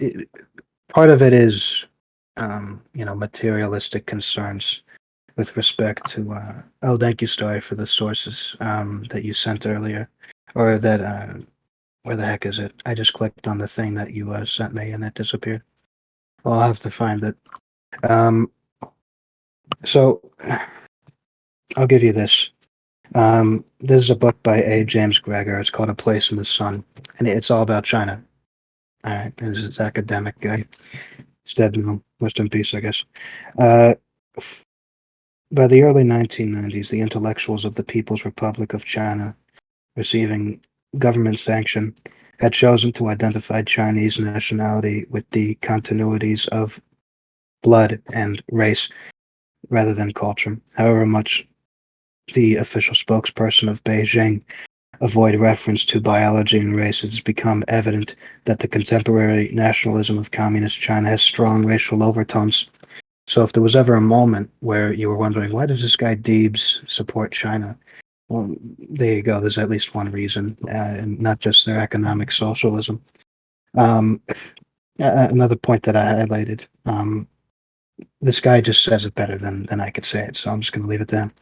The argument, in effect, like Chiang Kai-shek, Deng Xiaoping would have the commonality of biological inheritance serve political purpose. Kai-shek was the Nationalist Party guy, right? And what Greger is doing is looking at some of the points by Kai-shek and then comparing it to Deng Xiaoping, Chinese communist, right? And then the argument pretends that the bonds of common descent create a common adherence to the prevailing political regime. The biological continuity of the Chinese is imagined to provide the rationale for quote-unquote patriotic commitment. When Sun Yat-sen and Chiang Kai-shek advanced their arguments, Marxists, domestic and foreign, did not hesitate to identify those arguments as proto-fascist or fascist. No one has yet similarly chosen to identify the political character of the arguments of Deng. And I think it goes without saying that I am happy that Deng was a guy in the Communist Party, right? Because from him onward, you would see China become what it is today. And with respect to idealism, okay. Just really quick, would you consider contemporary China to be third positionist? They're not going to. So yeah, I would. But okay, so from your perspective, okay. There's more. Just quick clarification. Please continue. Sure.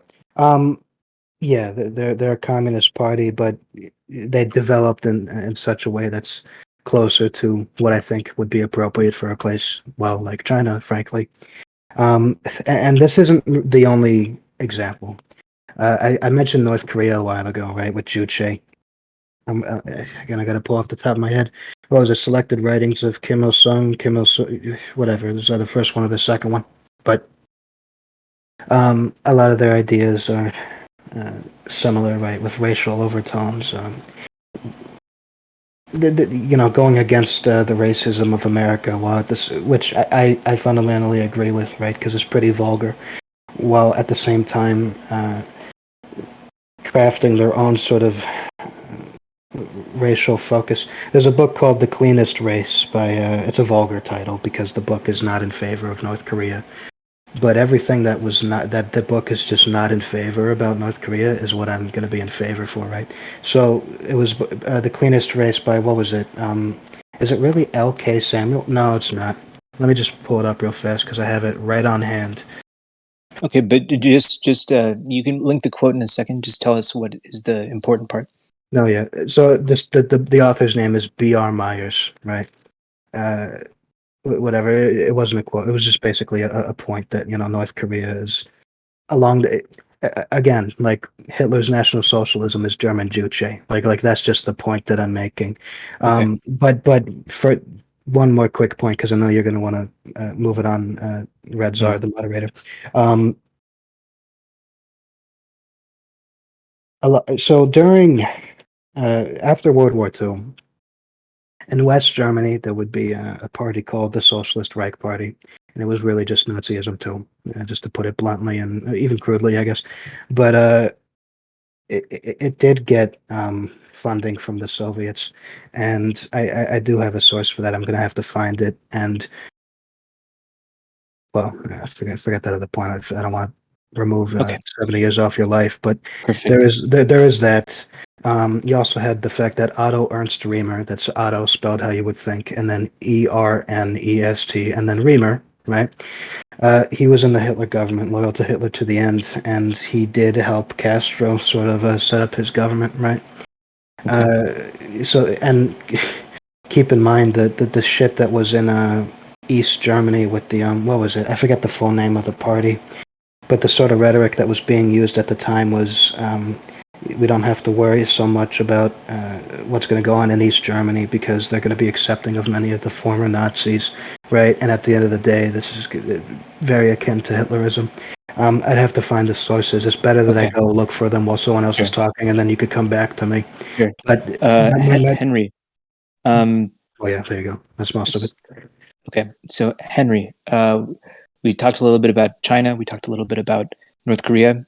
What are your concerns with regards to them from a more idealist or traditional, whatever you consider yourself?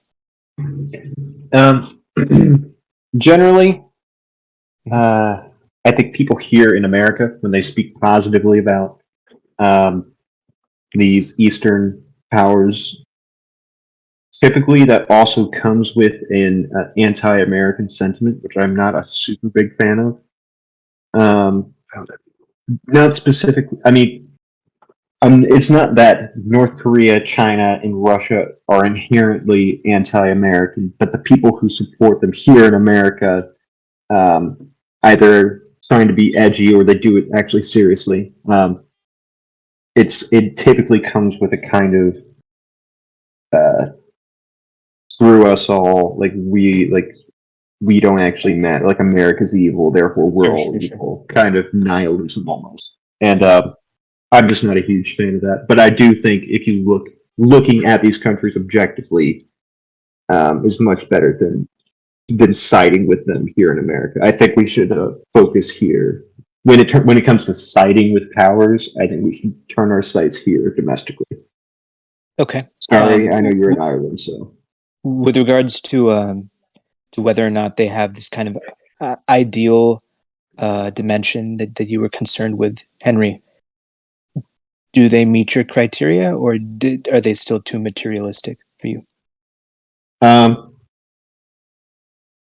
not quite sure about China's uniting ideal, but I do know North Korea, their uniting ideal, as far as I'm aware, is very much it's very militarily focused.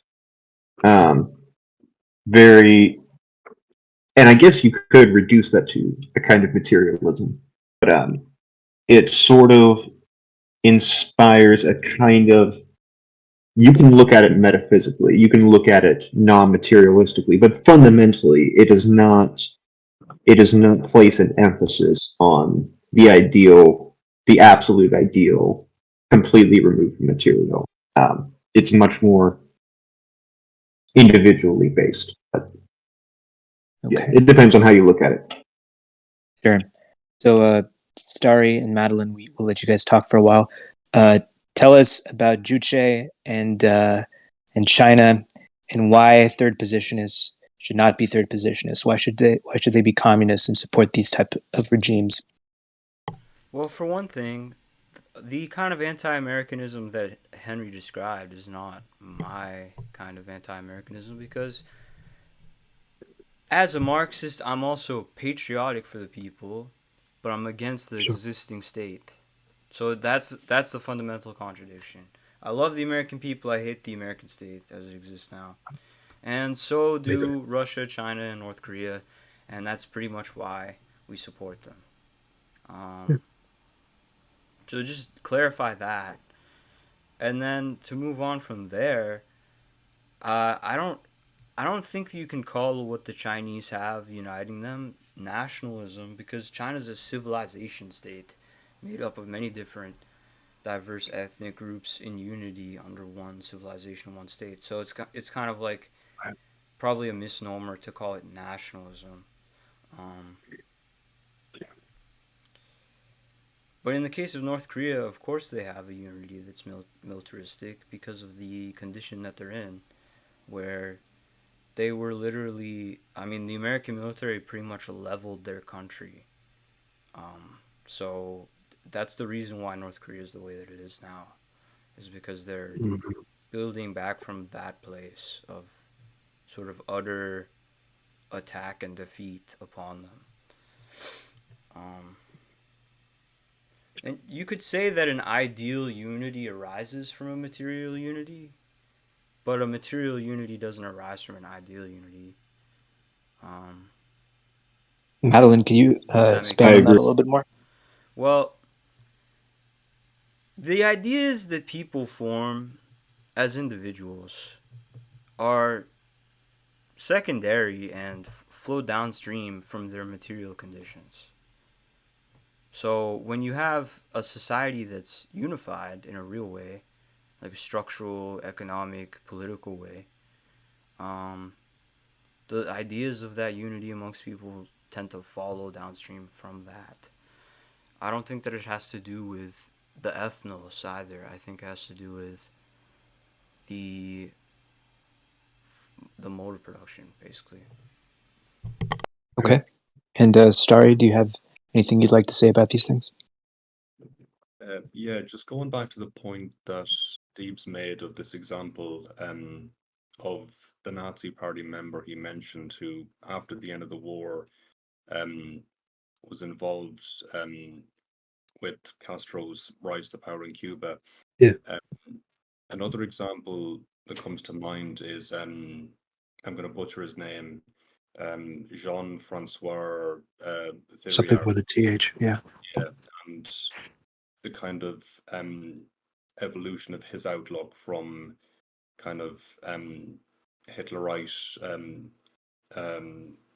Nazism in the 40s and his shift leftwards from there. And also, you've stated that you have a pro-China position, and I think it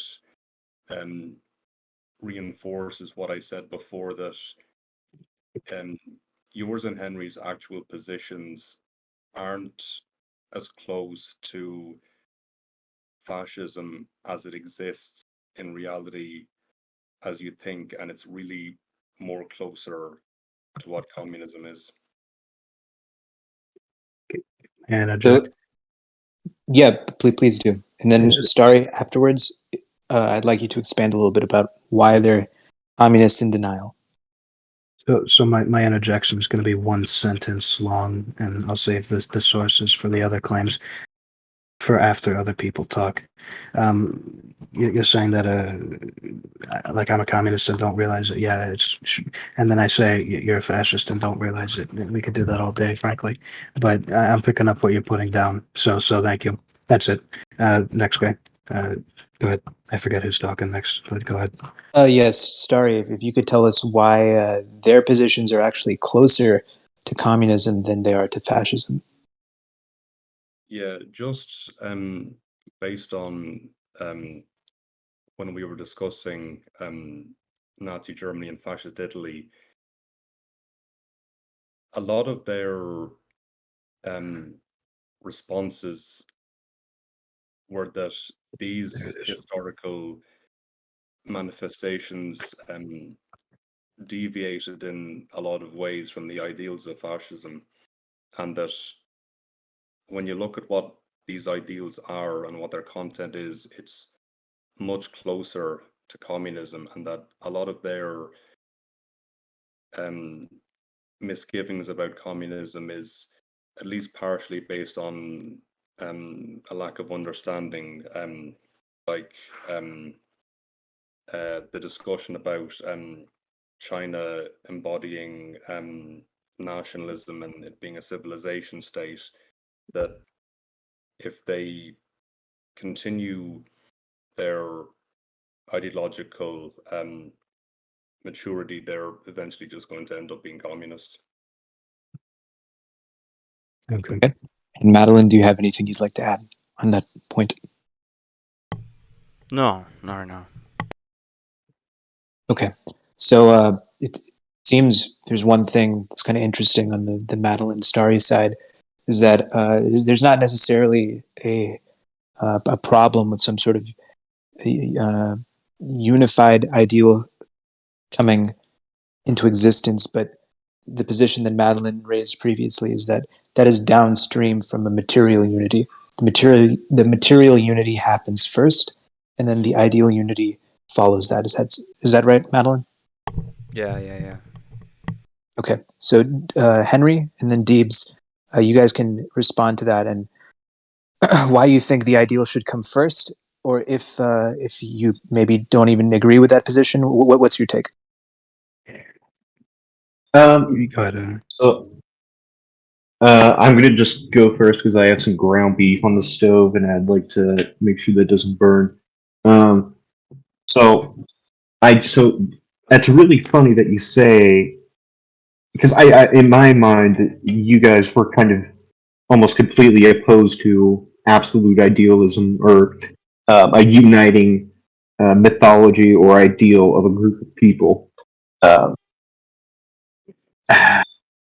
Because in order to motivate the forces of production, as you say, I don't know if you've ever heard I know Starry has, palingenetic ultranationalism. It's a term. So basically, palingenesis, the creation of a nation through the creation of a mythology of a people, specifically of that people's traditions and their cultural lifestyle, their things that they're grandparents and their great grandparents did, the sort of history and general ideal that this specific group comes from. And I think here in America, we have many, many, many different groups who have many different historical mythologies that are kind of dying out right now. But you need a uniting traditional ideal in order to motivate anything to happen first. So, in my mind, it would be you would need some sort of palingenesis before you have uh, a uniting material ideal. I don't know if you would call it an ideal, but yeah. Okay. Madeline and Starry, why is that not the case? And then right after that, we'll get back to Deebs. Okay. Well, I mean, you mentioned their traditions, etc. I would say those traditions that those people have are already downstream from the means of life that they are reproducing historically. So it's kind of a case where, based on what you said, I'm kind of concerned that idea would lead to a kind of material reactionism, where you'd want to be returning to a prior mode of production that is less advanced. And I don't think that is the road to human emancipation from everything that both of us kind of don't like about present day society. I agree Sorry? with that. Do you have anything? What? Sorry, I didn't. Starry, does he have anything? Yeah. When I brought up the term palingenetic ultranationalism before this debate, it's not a characterization of fascism that I would subscribe to, because it's such a vague term that it can be applied to a very wide extent. You could say that the French Revolution, when Robespierre and the Committee of Public Safety held power, was an example. You could say that the United States during the Lincoln presidency was also an example. So this palingenetic ultranationalism that you see as important, it isn't absent from communism in reality. It's I agree already with that. Okay, Deebs, back to you. Sure. On the subject of the communist perspective, that the unifying ideal needs to be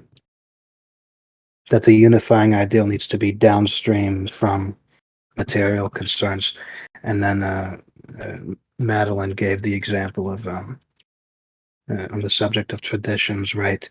They're coming from some sort of material reality. The thing, my perspective is this, right? The thing about traditions is they're a product of culture, right? And then I argue that culture is thought up first. You think about, so people think about it with their minds, and then they manifest that into reality, or in the material plane, right? And that's sort of why I feel as though I have no choice but to see as idealism up here, and then material concern downstream from it to satisfy what's up there. Just a real quick point of clarification. People do think up, obviously, Sure.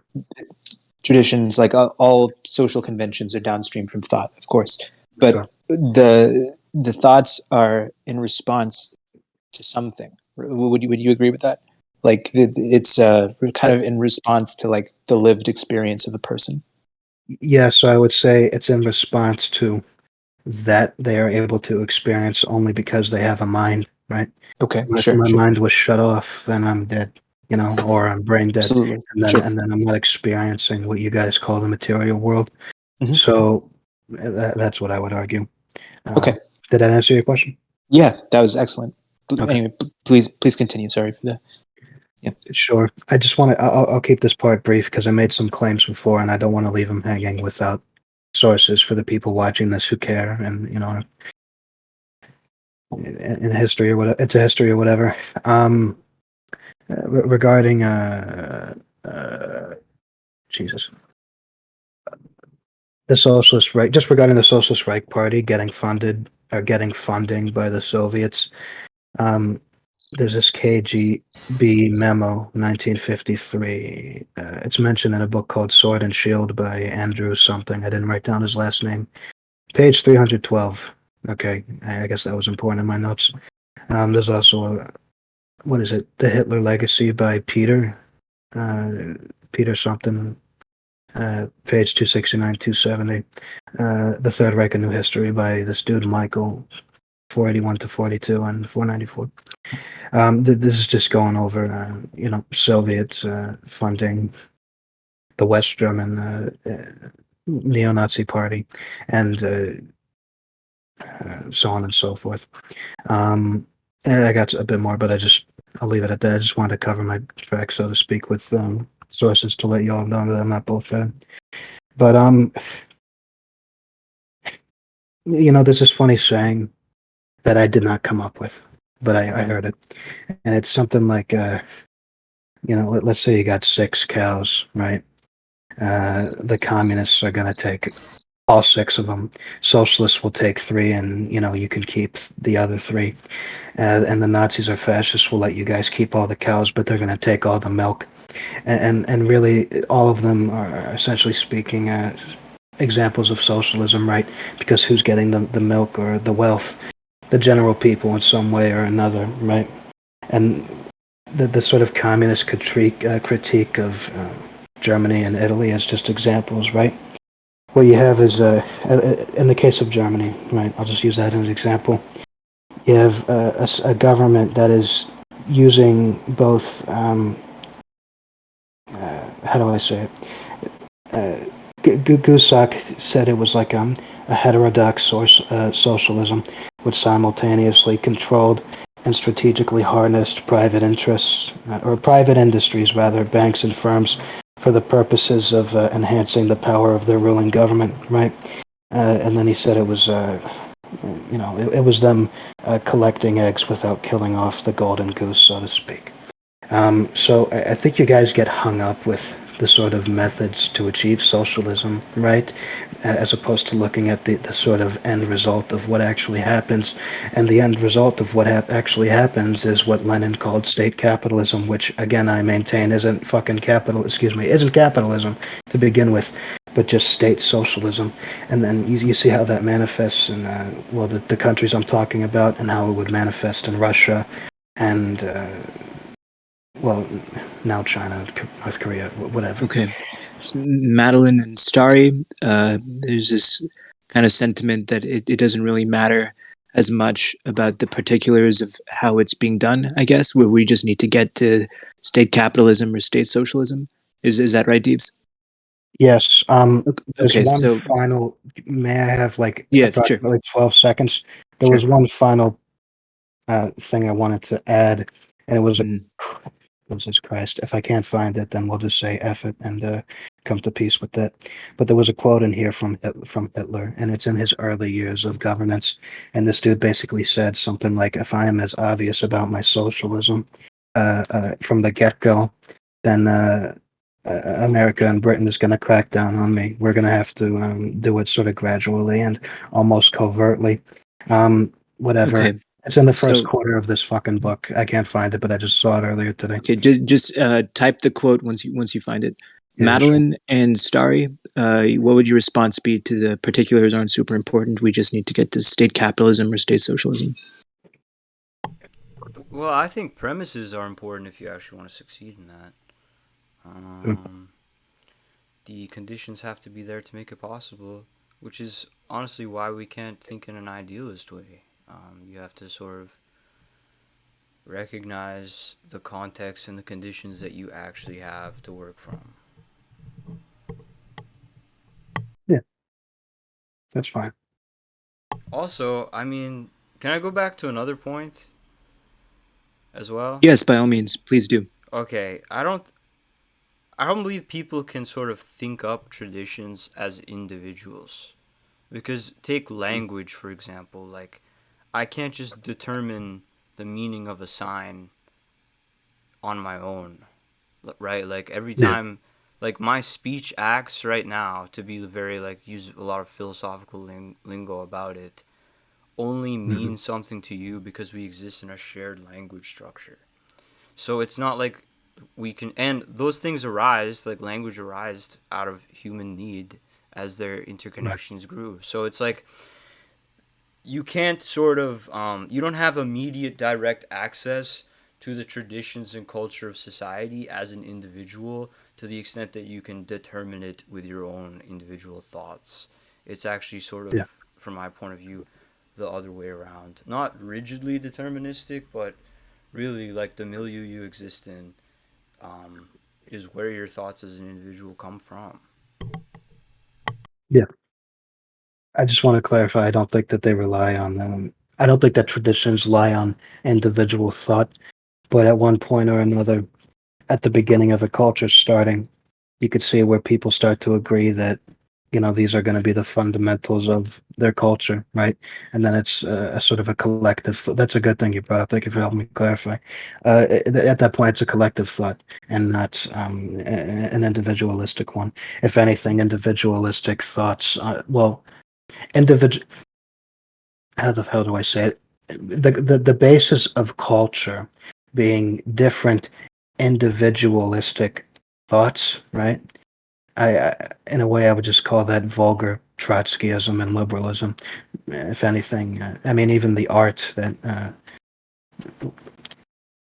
another history rant that would take a long time. But no, I agree with you on that. Okay. Mostly, just with the collective aspect of thought. So there you go. Okay. Starry, do you have anything to say about the particulars not being super important? We just need to get to state capitalism or state socialism. Yeah, just with that last quote that Deebs brought up, I think that the idea expressed there of um um defeating capitalism through sort of the use of a Trojan horse is what China has been doing since the Deng era. But I think that with regards to Hitler, his expression of that intention in his case doesn't matter because his um, expression of his intent doesn't line up with what actually transpires. Okay. Okay. So it seems like Henry's going to have to get going soon. So we'll go ahead and try to come to some sort of closing statements really quick. Just as a point of clarification for Deebs and Henry. Um, so So the use of fascism as like a kind of sort of self-identifier, as far as Marxist-Leninists are concerned, not really important. It's more about the material realities of what actually transpired. As Starry mentioned, Hitler and Mussolini were a problem for other countries. Particularly, Hitler was a problem for the Soviets, right? And of course, Japan was a problem for China. But with regards to historical implementations of fascism, we can say, okay, they messed up here or there. They got subverted by British spies or something. Sure, that could very well have been the case. With regards to proper fascism, as far as you guys are concerned, what differentiates it from communism in the way that Starry and Madeline have talked about communism? I'm just going to close this thing. We almost got into the nitty gritty of what that might be, but not a whole lot. I would have to see how they feel about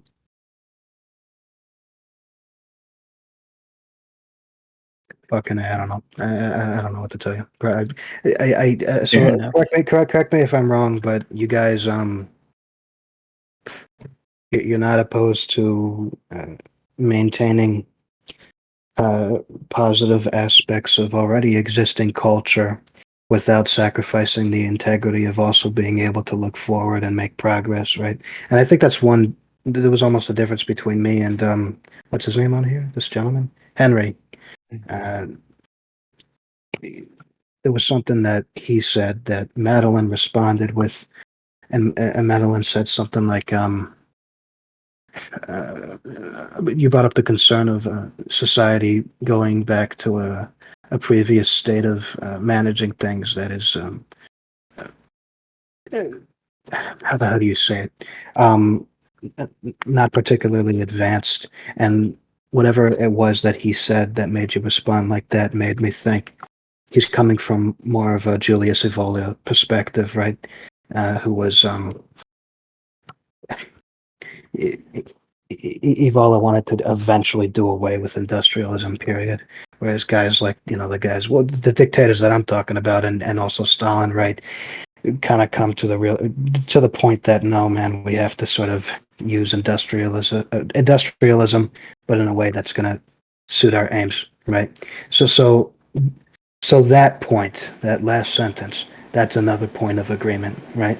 Quite frankly, I almost swear to God, there is almost no real difference, except for maybe things that we just didn't address. The only difference thus far that I could really pinpoint that is really the whole crux of this whole thing that has a difference between us, right, is just all historical crap from 70 years ago, 100 years ago onward, right? Well, Yeah. between 70 something years ago and 100 years ago, right? And it's, I'm not going to annoy you guys to death with, I did say a bunch of times, sources this, sources that, and I was that asshole. But at the very least, the only thing I'm going to ask of you guys is, when you bring up, because for some reason I care about history, perhaps too much for my own good, right? When you guys bring up that, the Nazis or the fascists were the last resort of the capitalist bourgeoisie, right? But what you guys should do the next time, when there's more time and you're able to, talk to people about that, is really elaborate on that, and then like have whatever, at least some sort of source, right? And I know you guys might use Michael Parenti or whoever else, right? But I take your beliefs seriously. It's hard for me to. I take your critique seriously as well. I almost said it's hard for me to take them as seriously without much to back them up. But it's because that I take them seriously that I insist that you guys really convince me or the next guy that fascists in general have been of bourgeois reaction. So the historical realities aside, would you say that how Starry and Madeline have characterized communism today is something that you're comfortable with? Yes. Okay. If there's anything that I disagreed with, it must have been so small that I forgot about it. I'm sure there's at least one small thing, but whatever it was, it doesn't matter. Henry, what is your position? The differences or the way that Madeline and Starry portrayed fascism, or no, communism. Is that something you're comfy with?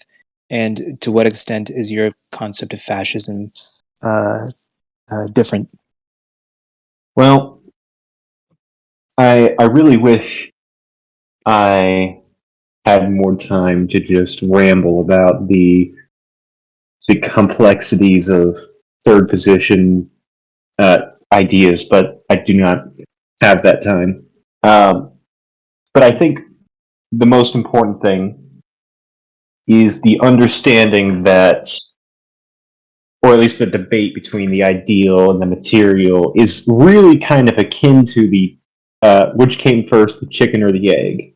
it's really kind of it will not the debate will not end. That is an end. There's an infinite debate. There will never be an answer to that question. And I think just sort of coming to terms with some of these quote unquote contradictions, maybe seeing through that and maybe realizing that the contradictions are not inherently negative, if that makes any sense. Sure. Okay. Madeline and Starry, what is your do you have any significant gripes or concerns with Deebs and Henry's characterization of their understanding of fascism? Not the Azovite material, whatever, but what they're trying to bring forward. I think that I prefer Deebs's ideas to Henry's in the sense that it's closer to my own understanding of things. And as like he brought up the industrialist part, so yeah, or I would say productivist part. Is how I would characterize it. There you go. Yeah. Dari, do you have any disagreements or concerns with what Henry and Deebs are bringing forward? I would say, firstly, that I agree with almost everything that Deebs just said, and I would I understand his the positive opinion that he has of fascist ideals and a fascist theory, because to a large extent I also have them myself, and I'm willing to be open to the idea that fascism at the beginning may have been a genuinely anti-establishment and revolutionary movement, but that its historical manifestation as capitalism in decay came about as a result of it being co-opted almost immediately. And that's why it turned out the way it did, historically speaking. So that's actually a really interesting thing you just said, Starry. Would you say that that would make fascism kind of like an unscientific version of socialism that just couldn't protect itself from liberals infiltrating and kind of turning it into a reactionary force? Yeah, and I would also add that the initial schism of fascism from the mainstream of socialism came about, at least to an extent, as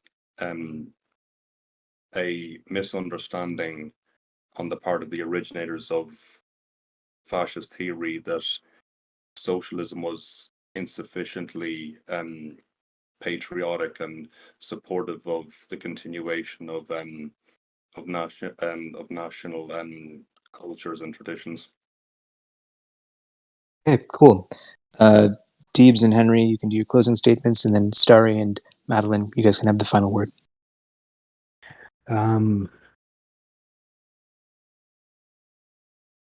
Yeah, I just, man, I don't know what else to say. I feel like I've said an awful lot already. All right. But I mean, I don't know, man. With Henry regards can. to, Okay, sure. excuse me. With regards to how fascism turned out as opposed to how it started, right? The one, and I do have criticisms of both fascism and then its National Socialist offspring or whatever. But the one thing that I could point to that was genuinely bourgeois of example Italy was fighting Russia, right? And so just spare me 1 second. Okay, so I'll just say it real fast. Stauffenberg, Canaris, Mocht. I said that wrong. Fresco, Beck, Queerheim. It's Quirm. From and Albrecht. These are the 8 guys that Hitler would eventually have shot and killed.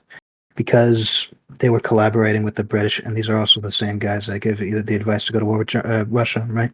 So that there, and it's the same critique that Mussolini had with Germany, for that matter. Is why are you going to war with Russia? Well, now I'm.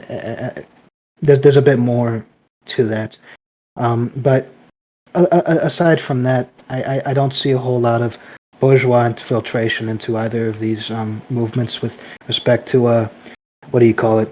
Well, just Italy and Germany, right? And I'll wrap it up with this. It's worth noting. Let's go with just three things individually, okay? A, B, and C. A. Hitler conceded the very idea that Stalin was some stooge of what he would call Jewish capitalism. All right.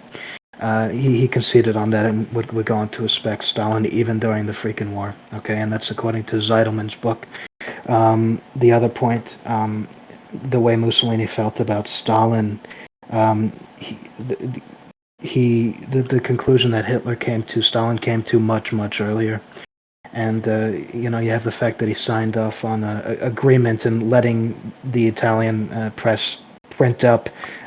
It was called "The Triumph of Fascism in the USSR." And right now, I'm trying to see if I could get it translated from Russian to English because I just have a PDF of the Russian version. But you have that. You also have, and again, you could find this in Stalin: The Enduring Legacy by Bolton, and another book called The Russian Fascist by an author whose name I forgot, but is sitting on a bookshelf somewhere in my house. Konstantin Rodzaevsky wrote a letter to Stalin while Rodzaevsky was in Manchuria, wherever. I'm paraphrasing here, but it's thank you. Stalinism is our Russian fascism, cleansed from its extremities, its illusions, and its errors. That was quite a paraphrase. I'm really just trying to remember what the hell it said. But again, you have. Well, that was the third one. I guess the fourth one is the French fascist. Jesus, can I? It's probably right in front of me, and I just don't realize it. No, man, it's right here. Just paraphrase. Whatever. It's Pierre-Drew La Rochelle, right? The French fascist guy. He wrote a book called Fascist Socialism, and that guy also, right? Pro-fascist or whatever, comes to the same conclusion about Stalin. The exact same. Even from the perspective of nationalism, right? Like all of these guys would want to shape Europe into like the fascist equivalent of a USSR, where you have some country like just strong enough to unify the other nations under some sort of empire, right? Among other reasons. So,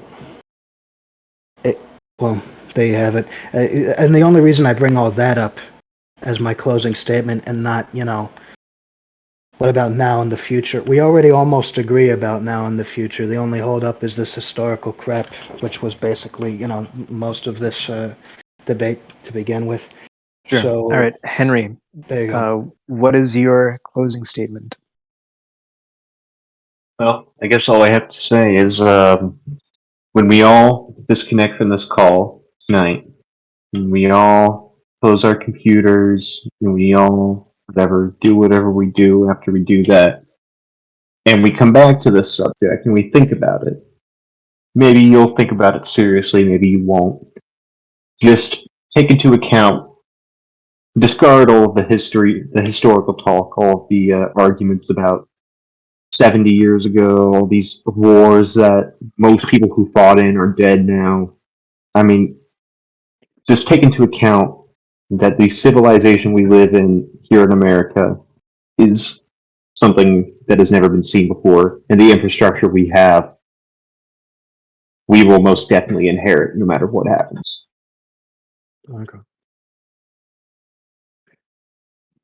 Okay, Madeline and Starry, 5 to 10 minutes or longer. You guys can go a little bit longer if you need to. Starry, do you want to go for me? Yeah, I'll go. With regards to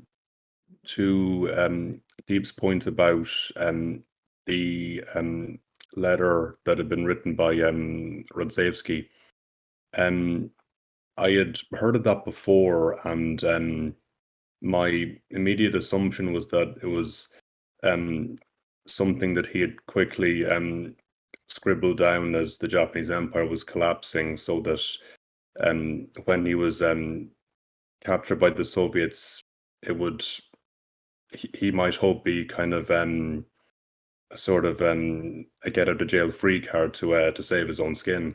But having gone through this discussion, I'm at least open to the idea that fascism um, as a phenomenon isn't as simplistic as I'd previously believed. So I found this to be a very productive first debate. Okay. Madeline. Yeah, so I mean, first thing I'm gonna say at the end is a self-criticism. Deebs is right that we should have brought more sources and argumentative force to the idea that fascism is capitalism in decay. So there's that. Self-criticism, first of all. And then I guess the second way that I want to end it is that I honestly came in thinking it was going to be a lot more hostile than it ended up being.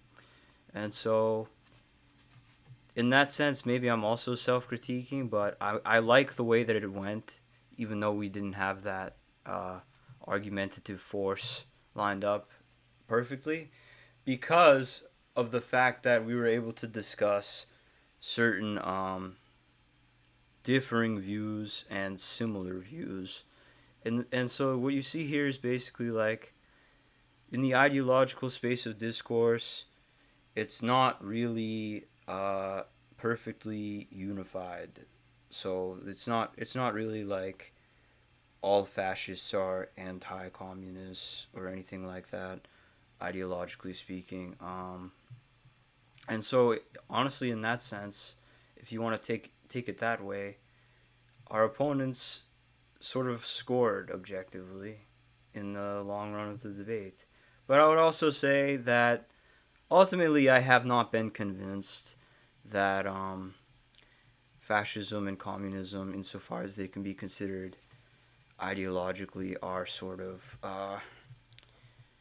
compatible. I think there is a irreconcilable contradiction there, and Madeline, what would you say that an irreconcilable contradiction is? I would say that it has its roots in the understanding of materialism versus idealism, to be honest. Nice. Okay. I'm sorry, I didn't mean to cut you off. Are you done with your opening, closing statement, or if you have more, please continue.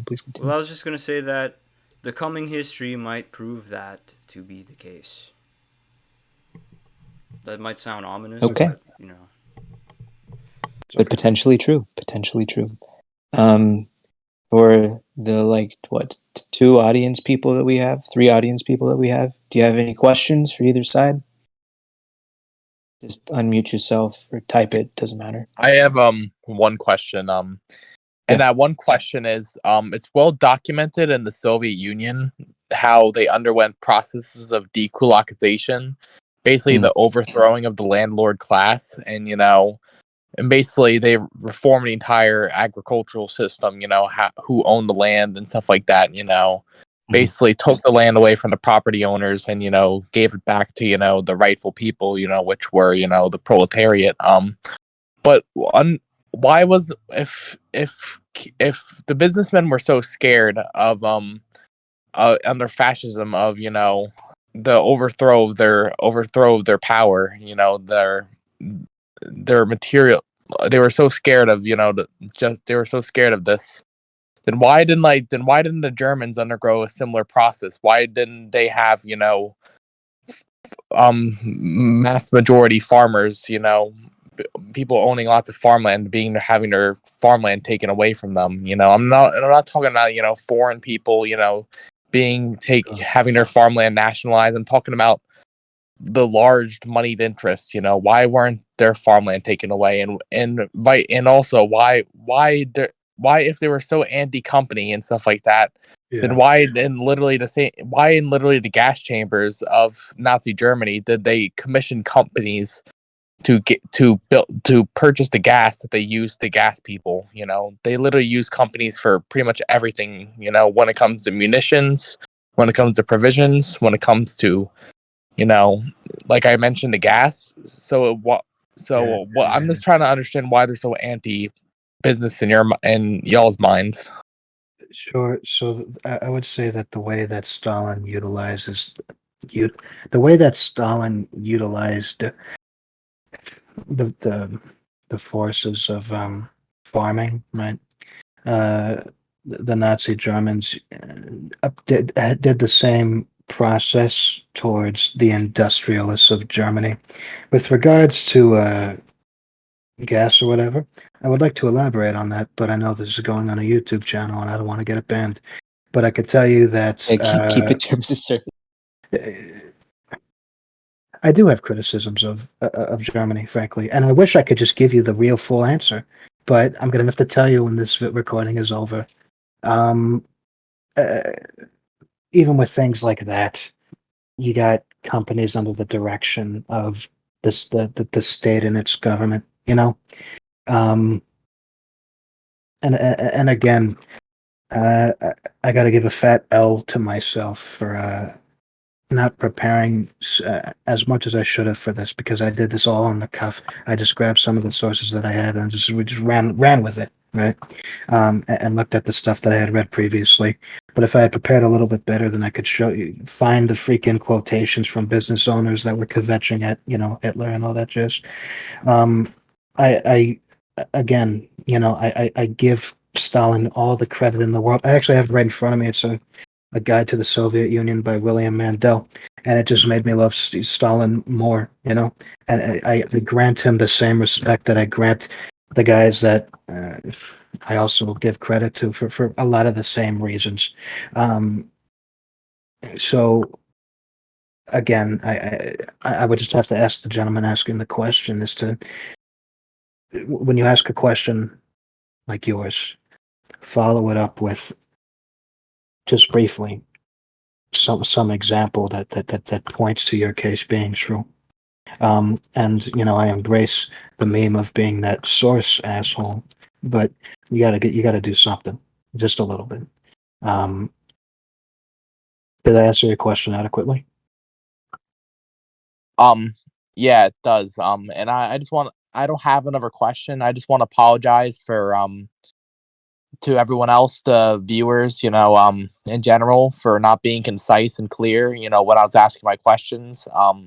I did not write anything down. I should have wrote any questions and concerns I had in regards to the debate down, but I didn't. I wasn't prepared, just like you said you claimed you were. So yeah, I appreciate the answer, and yeah, that's all I have to say. Right. Thank you, Disciple. That was great. Clouds, I think you previously unmuted. You maybe had something to say. If not, disregard. Or Evelyn. No, maybe.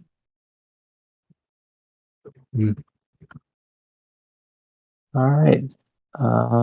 Seems like they're good. Maybe. Hopefully. Okay. He changes his mind.